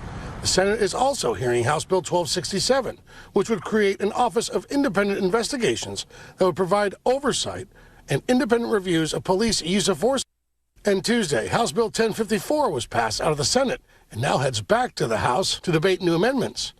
1054, among other things, mostly prohibits officers from using chokeholds and neck restraints, and restricts when and how tear gas can be deployed, and eliminates no-knock search warrants. A number of law enforcement groups have criticized the bill, so have some Republicans in Olympia who worry 1054 forces cops to overthink during crisis. Do they make our communities less safe? And do they make the officers less safe on the streets? I think there has been healthy debate and discussion around these issues, but the bill that we saw last night, I think, really takes away needed things from law enforcement. But state GOP leaders believe rigorous debate has pushed multiple bills more towards a central position. But if the minority was unwilling to do their job, we would be left with bills that were unsafe and unworkable. Everybody has to realize that they can be the next person. But for people like Danny, who lost a loved one to police gunfire, she refuses to let Renee's death mean nothing. It's not in vain that she's seeing change take place. Steve Kiggins, Q13 News. So I want to see the cop who shot a flashbang grenade the Seattle cop who shot a flashbang grenade directly into the chest of a 90-pound girl over the summer. I want to see that person held accountable. And so many others. I don't mean that person. I mean that piece of shit cop. I want to see that piece of shit cop who shot a flashbang grenade directly into the chest of a 90-pound girl protesting, standing in the street, just standing there like this. Boom, flashbang grenade. That's not an accidental 1 in a million shot. I've been training to do this. 90-pound girl directly in the chest, piece of shit Seattle cop.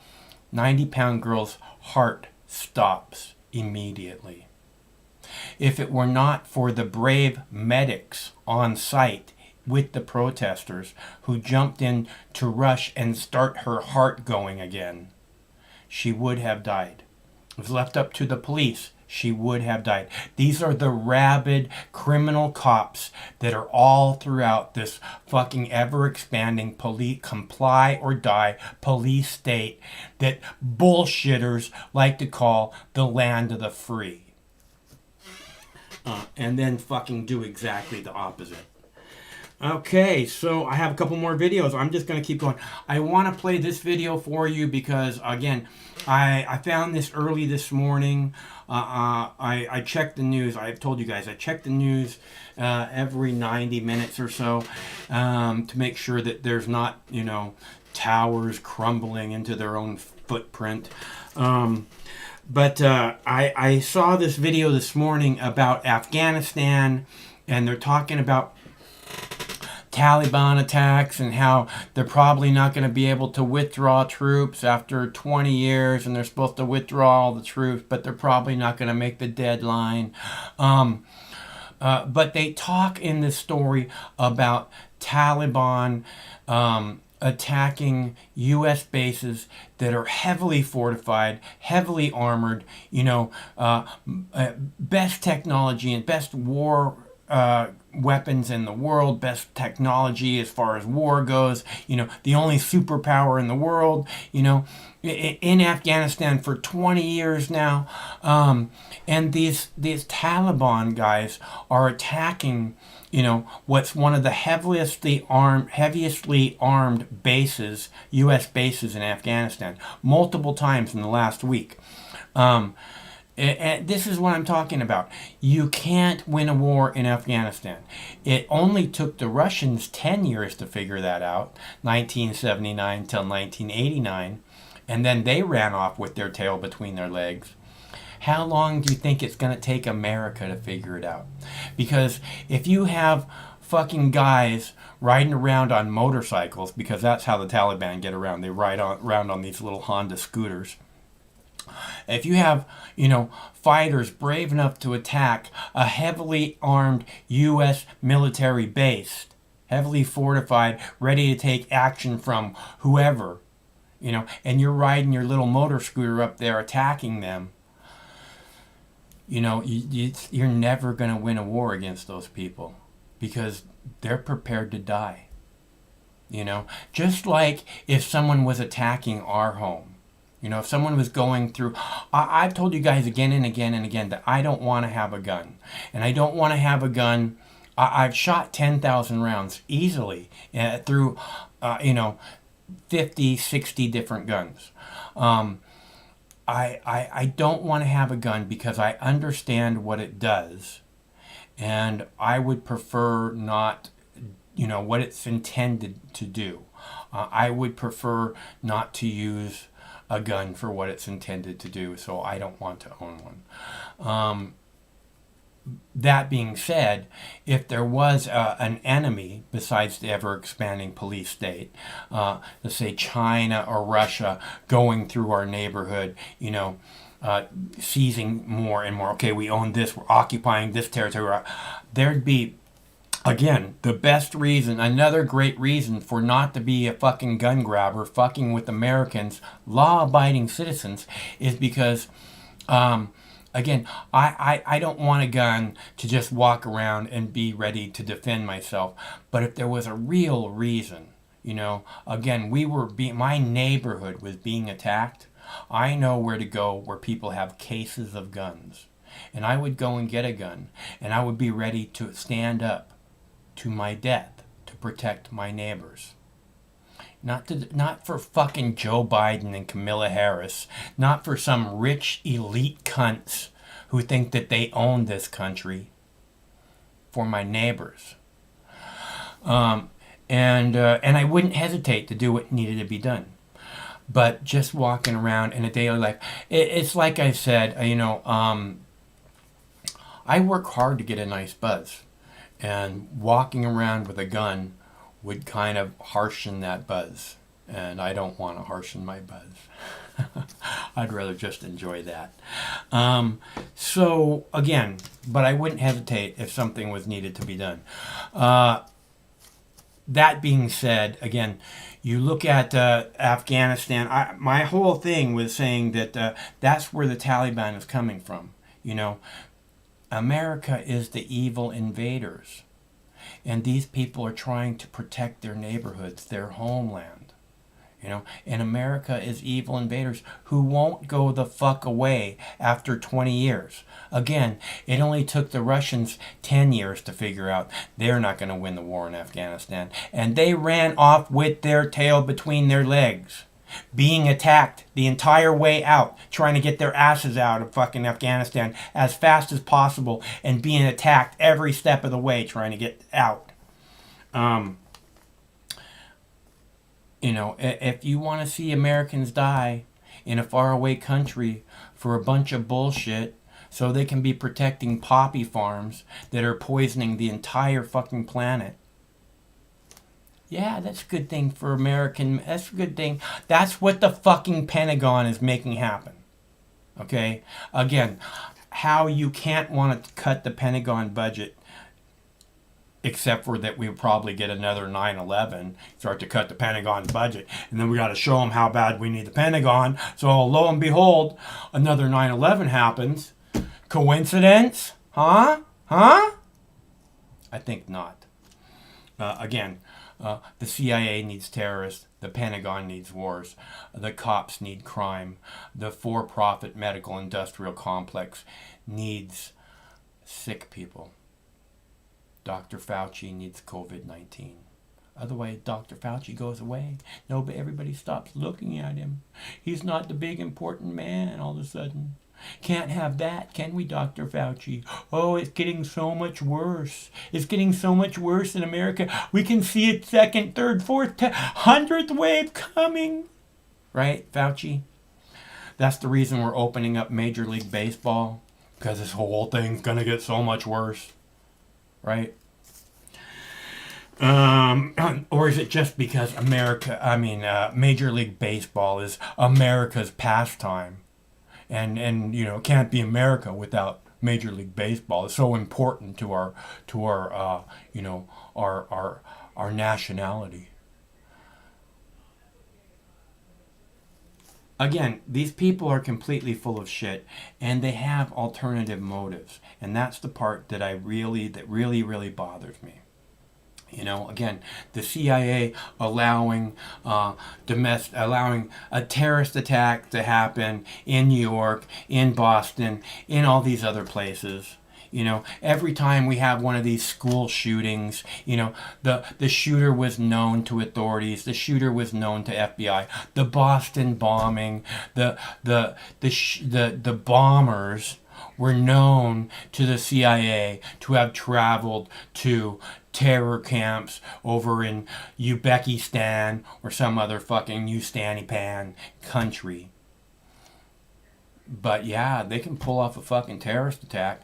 So what? We need to give the CIA more money now because terrorist attacks are going off in our country, and obviously their job is to protect us from terrorist attack, and their terrorist attacks go, we gotta give them more money.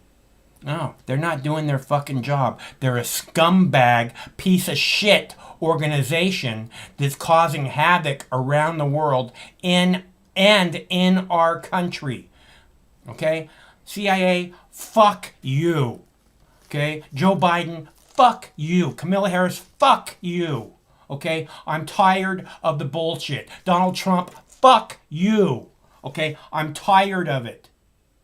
These people need to be held accountable. You need to stop listening to bullshit like, oh, the gun violence in this country is an international embarrassment. Again, not us murdering 1 million innocent Iraqis based on lies. That's not an international embarrassment. Of course not. Joe Biden and Hillary Clinton helped make that happen. Obama helped make that happen. How could that possibly be a national embarrassment? Right? The mental health crisis, which is behind every single one of these mass shootings. That's not a psyop by our own government. Everyone that is mentally ill. Okay? So the mental health crisis in this country, which could be taken care of, that's not an embarrassment to the international community, right? That's not us being the U.S., being embarrassed. I just can't take this, I mean, these people are horrible, horrible human beings. And we have to make examples of them by putting them in prison so that the people who come after them will know, if you're a horrible human being, the same fate is waiting for you. So don't fuck with us, because we're Americans and we take care of business. But unfortunately, that's not what I see as happening. And that's how much I believe in you, not the rich. The rich are the ones that are fucking us up. The rich people, if we wanted a 21st century, 22nd century infrastructure project going on, if the rich people wanted it, it would be happening immediately. Not some fucking bullshit, dirty Band-Aid put on a crumbling infrastructure like Joe Biden's gonna do. We'd be moving boldly into a 21st, 22nd century that we can build an infrastructure that will actually compete with China. This is one of the things that made America great in the first place was we had the most advanced infrastructure in the world.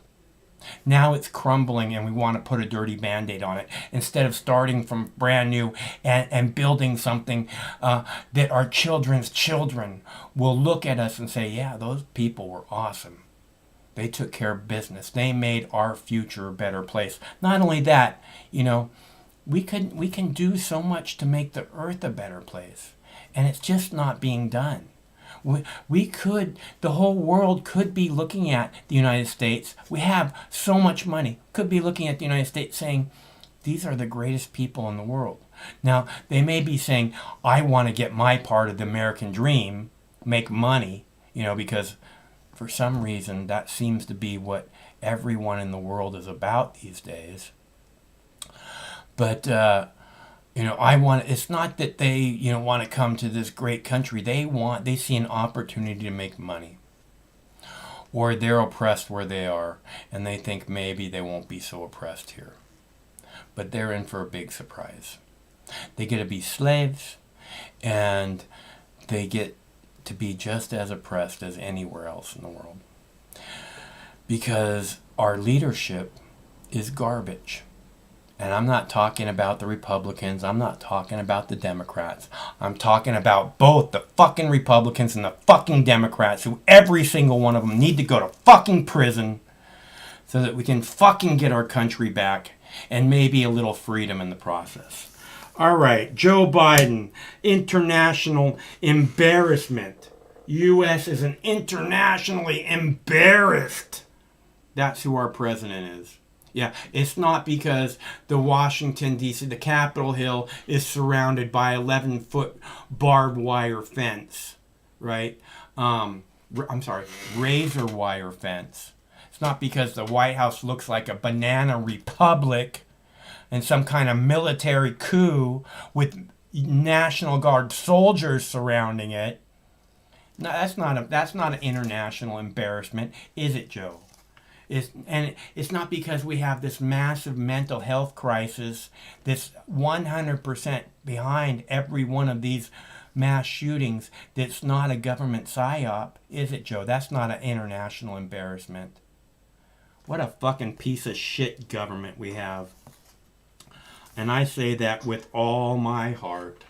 It has nothing to do with Joe Biden or Donald Trump. Actually, it has a lot to do with both of them because they're both horrible pieces of shit, and we need to get some real people up there instead of phony fucking pieces of shit. For change, that would be nice, don't you think? Enough, enough, enough. This is an epidemic, for God's sake, and it has to stop. Breaking now, President Biden says gun violence in the United States is an international embarrassment.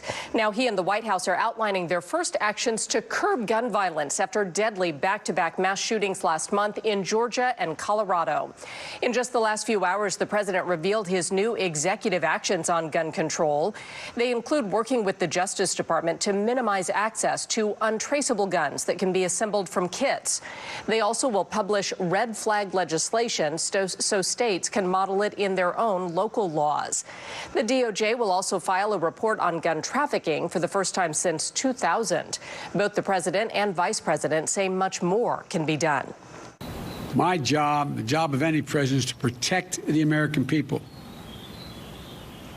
Whether Congress acts or not, I'm going to use all the resources at my disposal as president to keep the American people safe from gun violence. But there's much more that Congress can do. Real people on both sides of the aisle want action. So all that is left is the will and the courage to act. Among other changes, the president called on the Senate to approve several House-passed bills to close gun loopholes and expand background checks. President Biden also insisted he is not trying to attack the Second Amendment. Here in Washington, state legislators are weighing several gun control measures. One proposal would ban the possession, sale, and manufacturing of assault weapons. The measure remains stalled in the state Senate right now. Another bill would ban high-capacity magazines capable of holding more than 10 rounds of ammo. That bill is still in a Senate committee. There is also the ban on open carry of weapons at demonstrations and on the Capitol grounds. That measure has passed both the State House and the Senate. Starts now. Enough, enough, enough. This is an epidemic, for God's sake, and it has to stop. President Biden kicked off Thursday with a plan to curb gun violence in America, calling the current state of affairs an international embarrassment. The move's a reaction to headlines grabbing mass shootings. KIRO 7's Matthew Smith is at the live desk, and Matt, as expected, gun advocates are slamming these moves. Yeah, and you're right. You would expect this pushback, Tracy. Obviously, gun control draws some immediate lines in the sand. But it's also worth noting he announced Chipman, to head up the ATF. Now, Chipman may be a familiar name. He formerly worked for the ATF as a special agent. He's considered a gun violence expert and has been outspoken in recent years. He recently was running the policy for former Congresswoman Gabby Giffords' gun control organization. Giffords began that group after a 2011 assassination attempt. Now, as for Biden's plans, he put a handful of executive orders out there. Here's some of the highlights. A push to write rules to reduce the use of ghost guns, or 3D printed gun parts that are hard to track. He asked the DOJ to publish red flag blueprints for states, making it easier for family members and law enforcement to temporarily block people who are a danger to themselves or to others. Biden is also seeking a ban on stabilizing braces, which can turn certain pistols into more lethal rifles while sidestepping those regulations for rifles. Our flag was still flying at half staff for the victims of the horrific murder of 8 primarily Asian American people in Georgia, when 10 more lives were taken in a mass murder in Colorado. That right there was one of the more powerful moments for Biden today, noting that between those two incidents, less than a week, we had 850 additional shootings in the U.S. Now, those shootings added up to an additional 250 people killed and more than 500 plus people that were injured. Now, a few things to note. Gun advocacy groups, including one out of Bellevue, say that they are looking to find a way to take Biden to court so they can argue. All right, so you guys get the point anyways. Again, Biden says it's his responsibility to protect all of us. That's not true, okay? He took a vow not to protect us, but to protect our rights, like the right to protect ourselves. Because as I explained earlier, when seconds count, cops are minutes away. As in the mass shooting in Texas today, I played the video for you where the person, the reporter says on the scene that the shooting event had ended by the time cops showed up.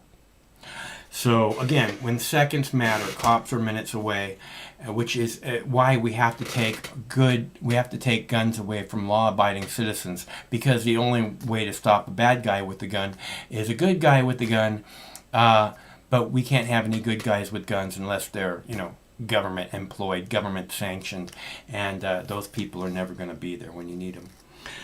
All right, that being said, I was going to play the video about the Taliban. That's what I was talking about, how the Taliban attacked, how the Taliban continues to attack a heavily fortified, heavily armed base in Afghanistan. And again, this is why you're never going to beat the Taliban. You're never going to win in Afghanistan.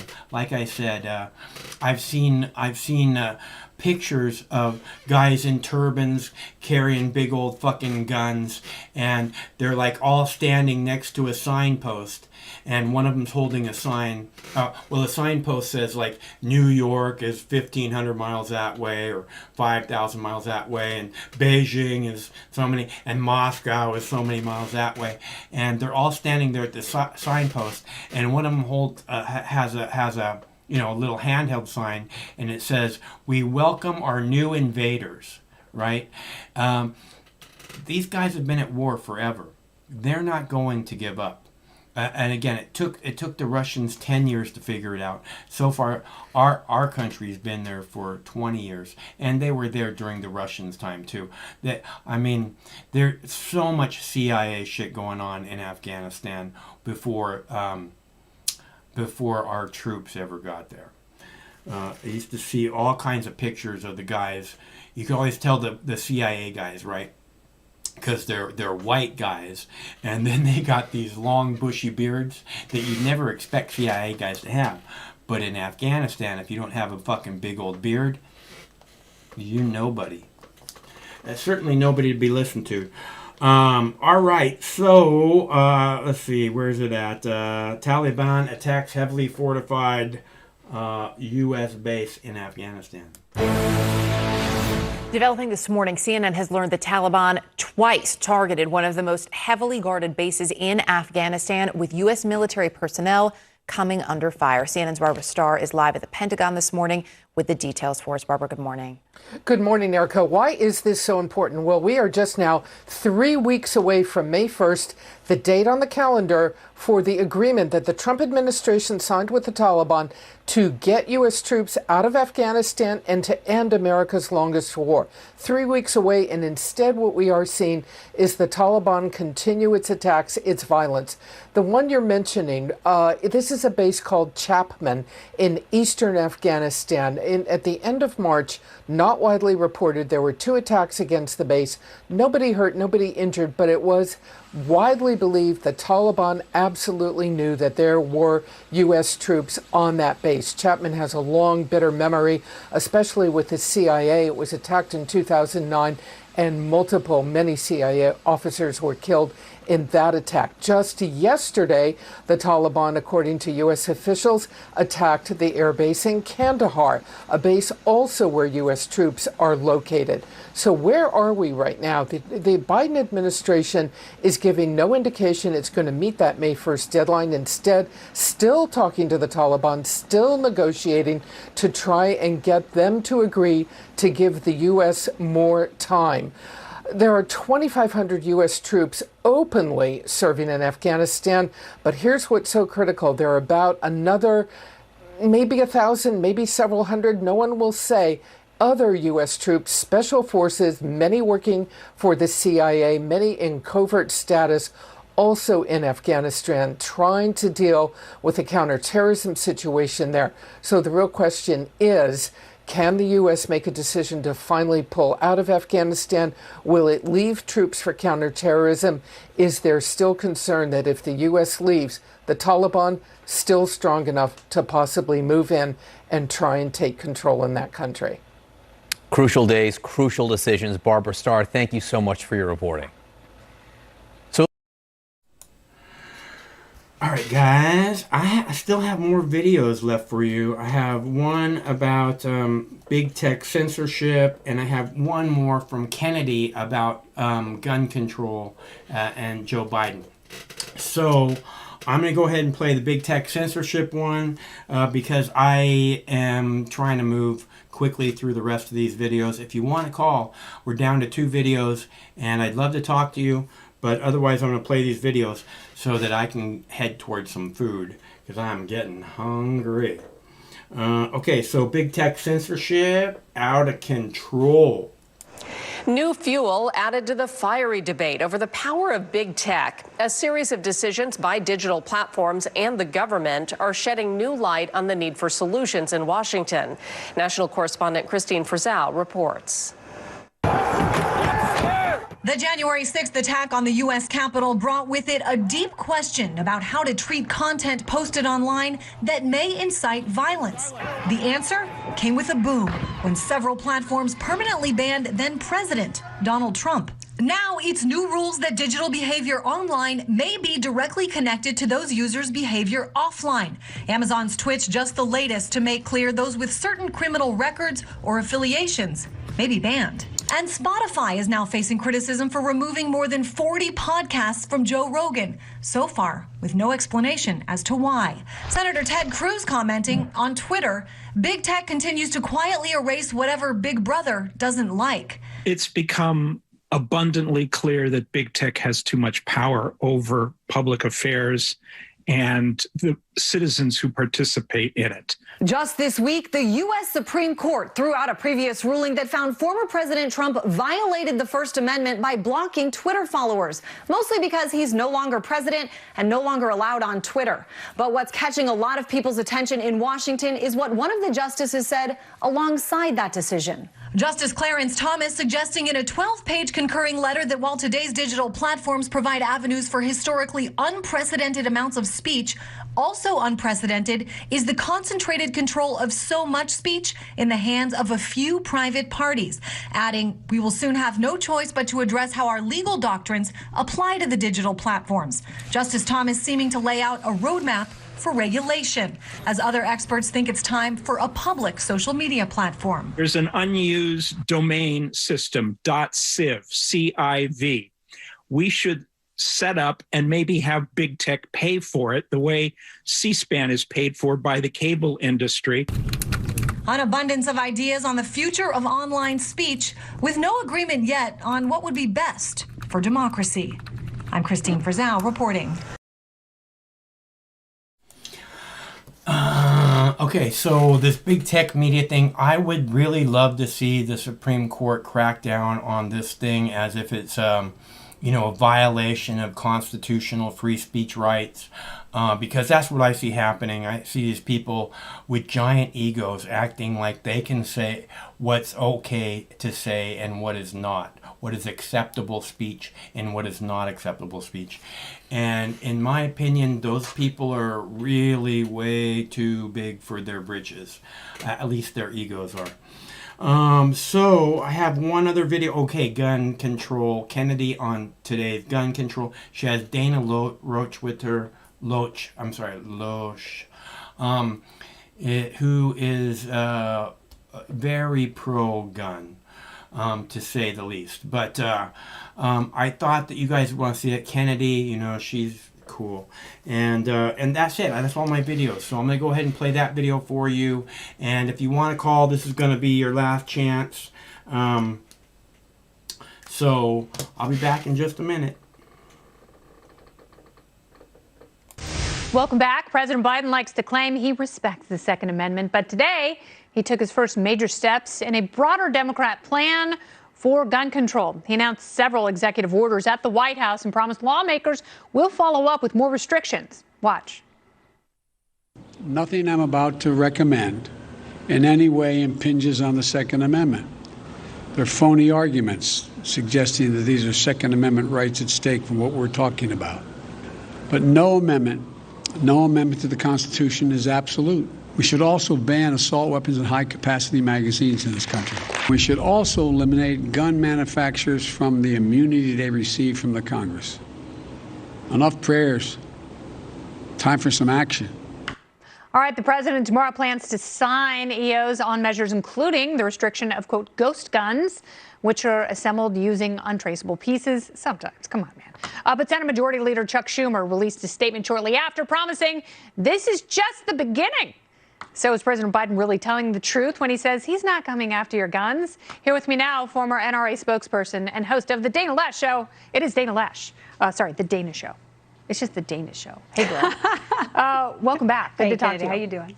So this is infuriating. And, you know, this is a week where we have had a lot of Gumby semantics. We have had words twisted up to try and either change their meaning or broaden it so much. And that's really what happens with the argument for gun prohibition. You know, when you hear things, when you hear terms like ghost guns, you know, what are ghost guns? That seems like an awfully vague term.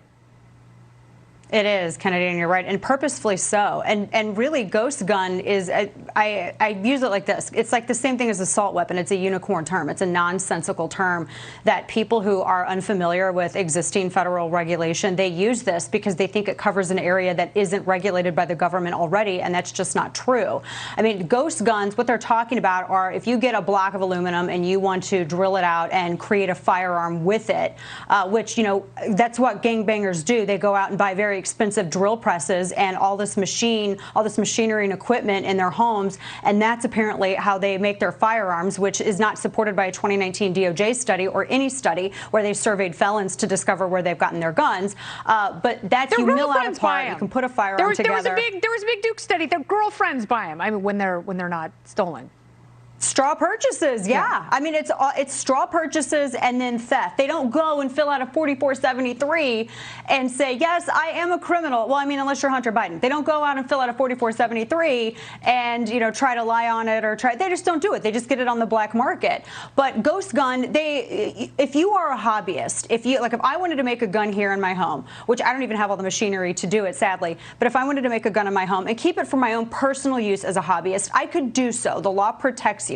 But the second that you sell it or you want to sell it, if I were to sell it to you, Kennedy, I would have to serialize this. This has been, I mean, this is under NFA law. It's USC, 18 USC 922, like A through Z cover all of this. And you would have to serialize it. And the same thing with like 3D plastic guns, which, by the way, like really good plastic and a really good 3D printer, they're not cheap. And if you've ever fired like a 3D printed gun, that plastic doesn't last forever. That still has to contain a metal part in order to be traceable. You have the Undetectable Firearms Act also. So what Biden's saying here is false. Yeah, so what they should be doing is using some of these agencies to follow up on some of the laws that already exist. My biggest worry now is David Chipman. He's the man who's been tasked with heading the ATF, and he hates gun owners. He has a very negative, condescending view of people who want to defend themselves in their own homes.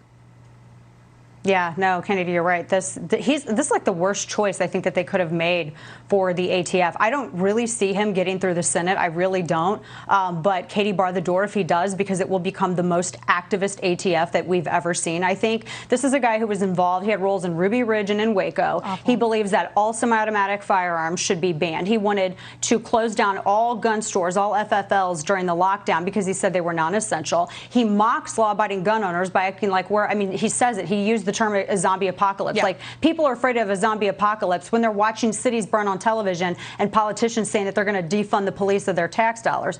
So he has crazy eyes too. He's not a guy to be trusted. Everything about him. His eyes are so crazy. He makes Gary Busey look like the portrait of sanity. That's who he looks like. Yes, he looks like Gary Busey. Of that earlier. But he hates guns so much. He's going to send us back to an era of muskets. So, which, that's fine. They can be fun. Yeah, he's a conspiracy nut. He's a conspiracy theorist. Yeah, he's like blue and on. That's who he is. Dana, it's so good to talk to you. Thanks so much for coming by. I appreciate it. Thanks, Kennedy. Good to see you. You too. Kennedy seems all dancy today, doesn't she? Speaking of Dancy Kennedy. I mean, this coalition of misfits, and they cobble together and they don't attack each other. They stay united. I wish the coalition of misfits, and they cobble together and they don't attack each other. They stay united. Coalition of misfits, and they cobble together and they don't attack each other. They stay united. Coalition of misfits, and they cobble together and they don't attack each other. They stay united. Coalition of. Okay, everybody, I gave you a chance to call. Let's see. Thanks so much for tuning in. We do this every Monday through Friday at 7 p.m. Pacific time, which means we'll be back tomorrow. Same Mox time, same Mox channel. And I hope we see you there, because please remember, it's always better when you're here. So until then, stay cool, because one of these days, this war is going to end. Stay cool till then. Sometimes life can be a little overwhelming. Sometimes the weight of the world can be too much to bear. Sometimes you need to stop worrying and take a deep breath. Sometimes you need cannabis. Introducing Brightside, high-quality cannabis delivered right to your door. Brightside offers an extensive menu of strains and products to meet your needs. Choose the experience you want, and we'll send you the dankest herb, the real sticky icky, some top-shelf marijuana. If you like what we send you, keep the whole jar. We'll even include some nugs for you to blaze. As part of Discovery, you'll get to try new strains and products. Side effects may include euphoria, increased appetite, uncontrollable giggles, elevated sensitivity to musical dopeness, and reduced anxiety. Tetrahydrocannabinol may also induce feelings of existential well-being and relentless optimism. With a Brightside subscription, you can get it once a month, once a week, or whenever you want, all at a price you'll like. And yes, this is a real company. Do you know who I am? You're the wizard. Ask your doctor if cannabis is right for you. It probably is. Keep it Brightside. No matter which mouth you feed on a two-headed snake, it still shits the same turd. But lucky for you, you have Mox News. More than 10 years. More than 60,000 videos. Mox News has been filtering the nonsense and illuminating the bullshit from your mainstream media. Turn off your TV and turn on to Mox News. For over a decade, documenting the socio-political events that have etched and carved the pathways that define today's modern mess, Mox News has been providing clarity while faithfully bringing you today's relevant stories 100% commercial-free and subscription-free. And just like Lady Liberty vows to remain free. But at this time, we're asking you for your help, your patronage, and your support to keep the lights on and the videos rolling. For less than 17 cents per day, you can become a basic subscriber, knowing that your donation is truly making a difference that will help continue bringing the news stories that make a difference in your life. Turn on, tune in, and drop a couple dimes today by clicking the link below or visiting moxnews.com and show your support at any level. From a single one-time donation or dedicated monthly subscriber, do it now in less than 2 minutes. All donations are safe, securely processed, and verified using PayPal, Visa, MasterCard, American Express, or Discover Card. As always, we're sure you'll find something of interest each and every day. This holiday season, give the gift of Mox. moxnews.com.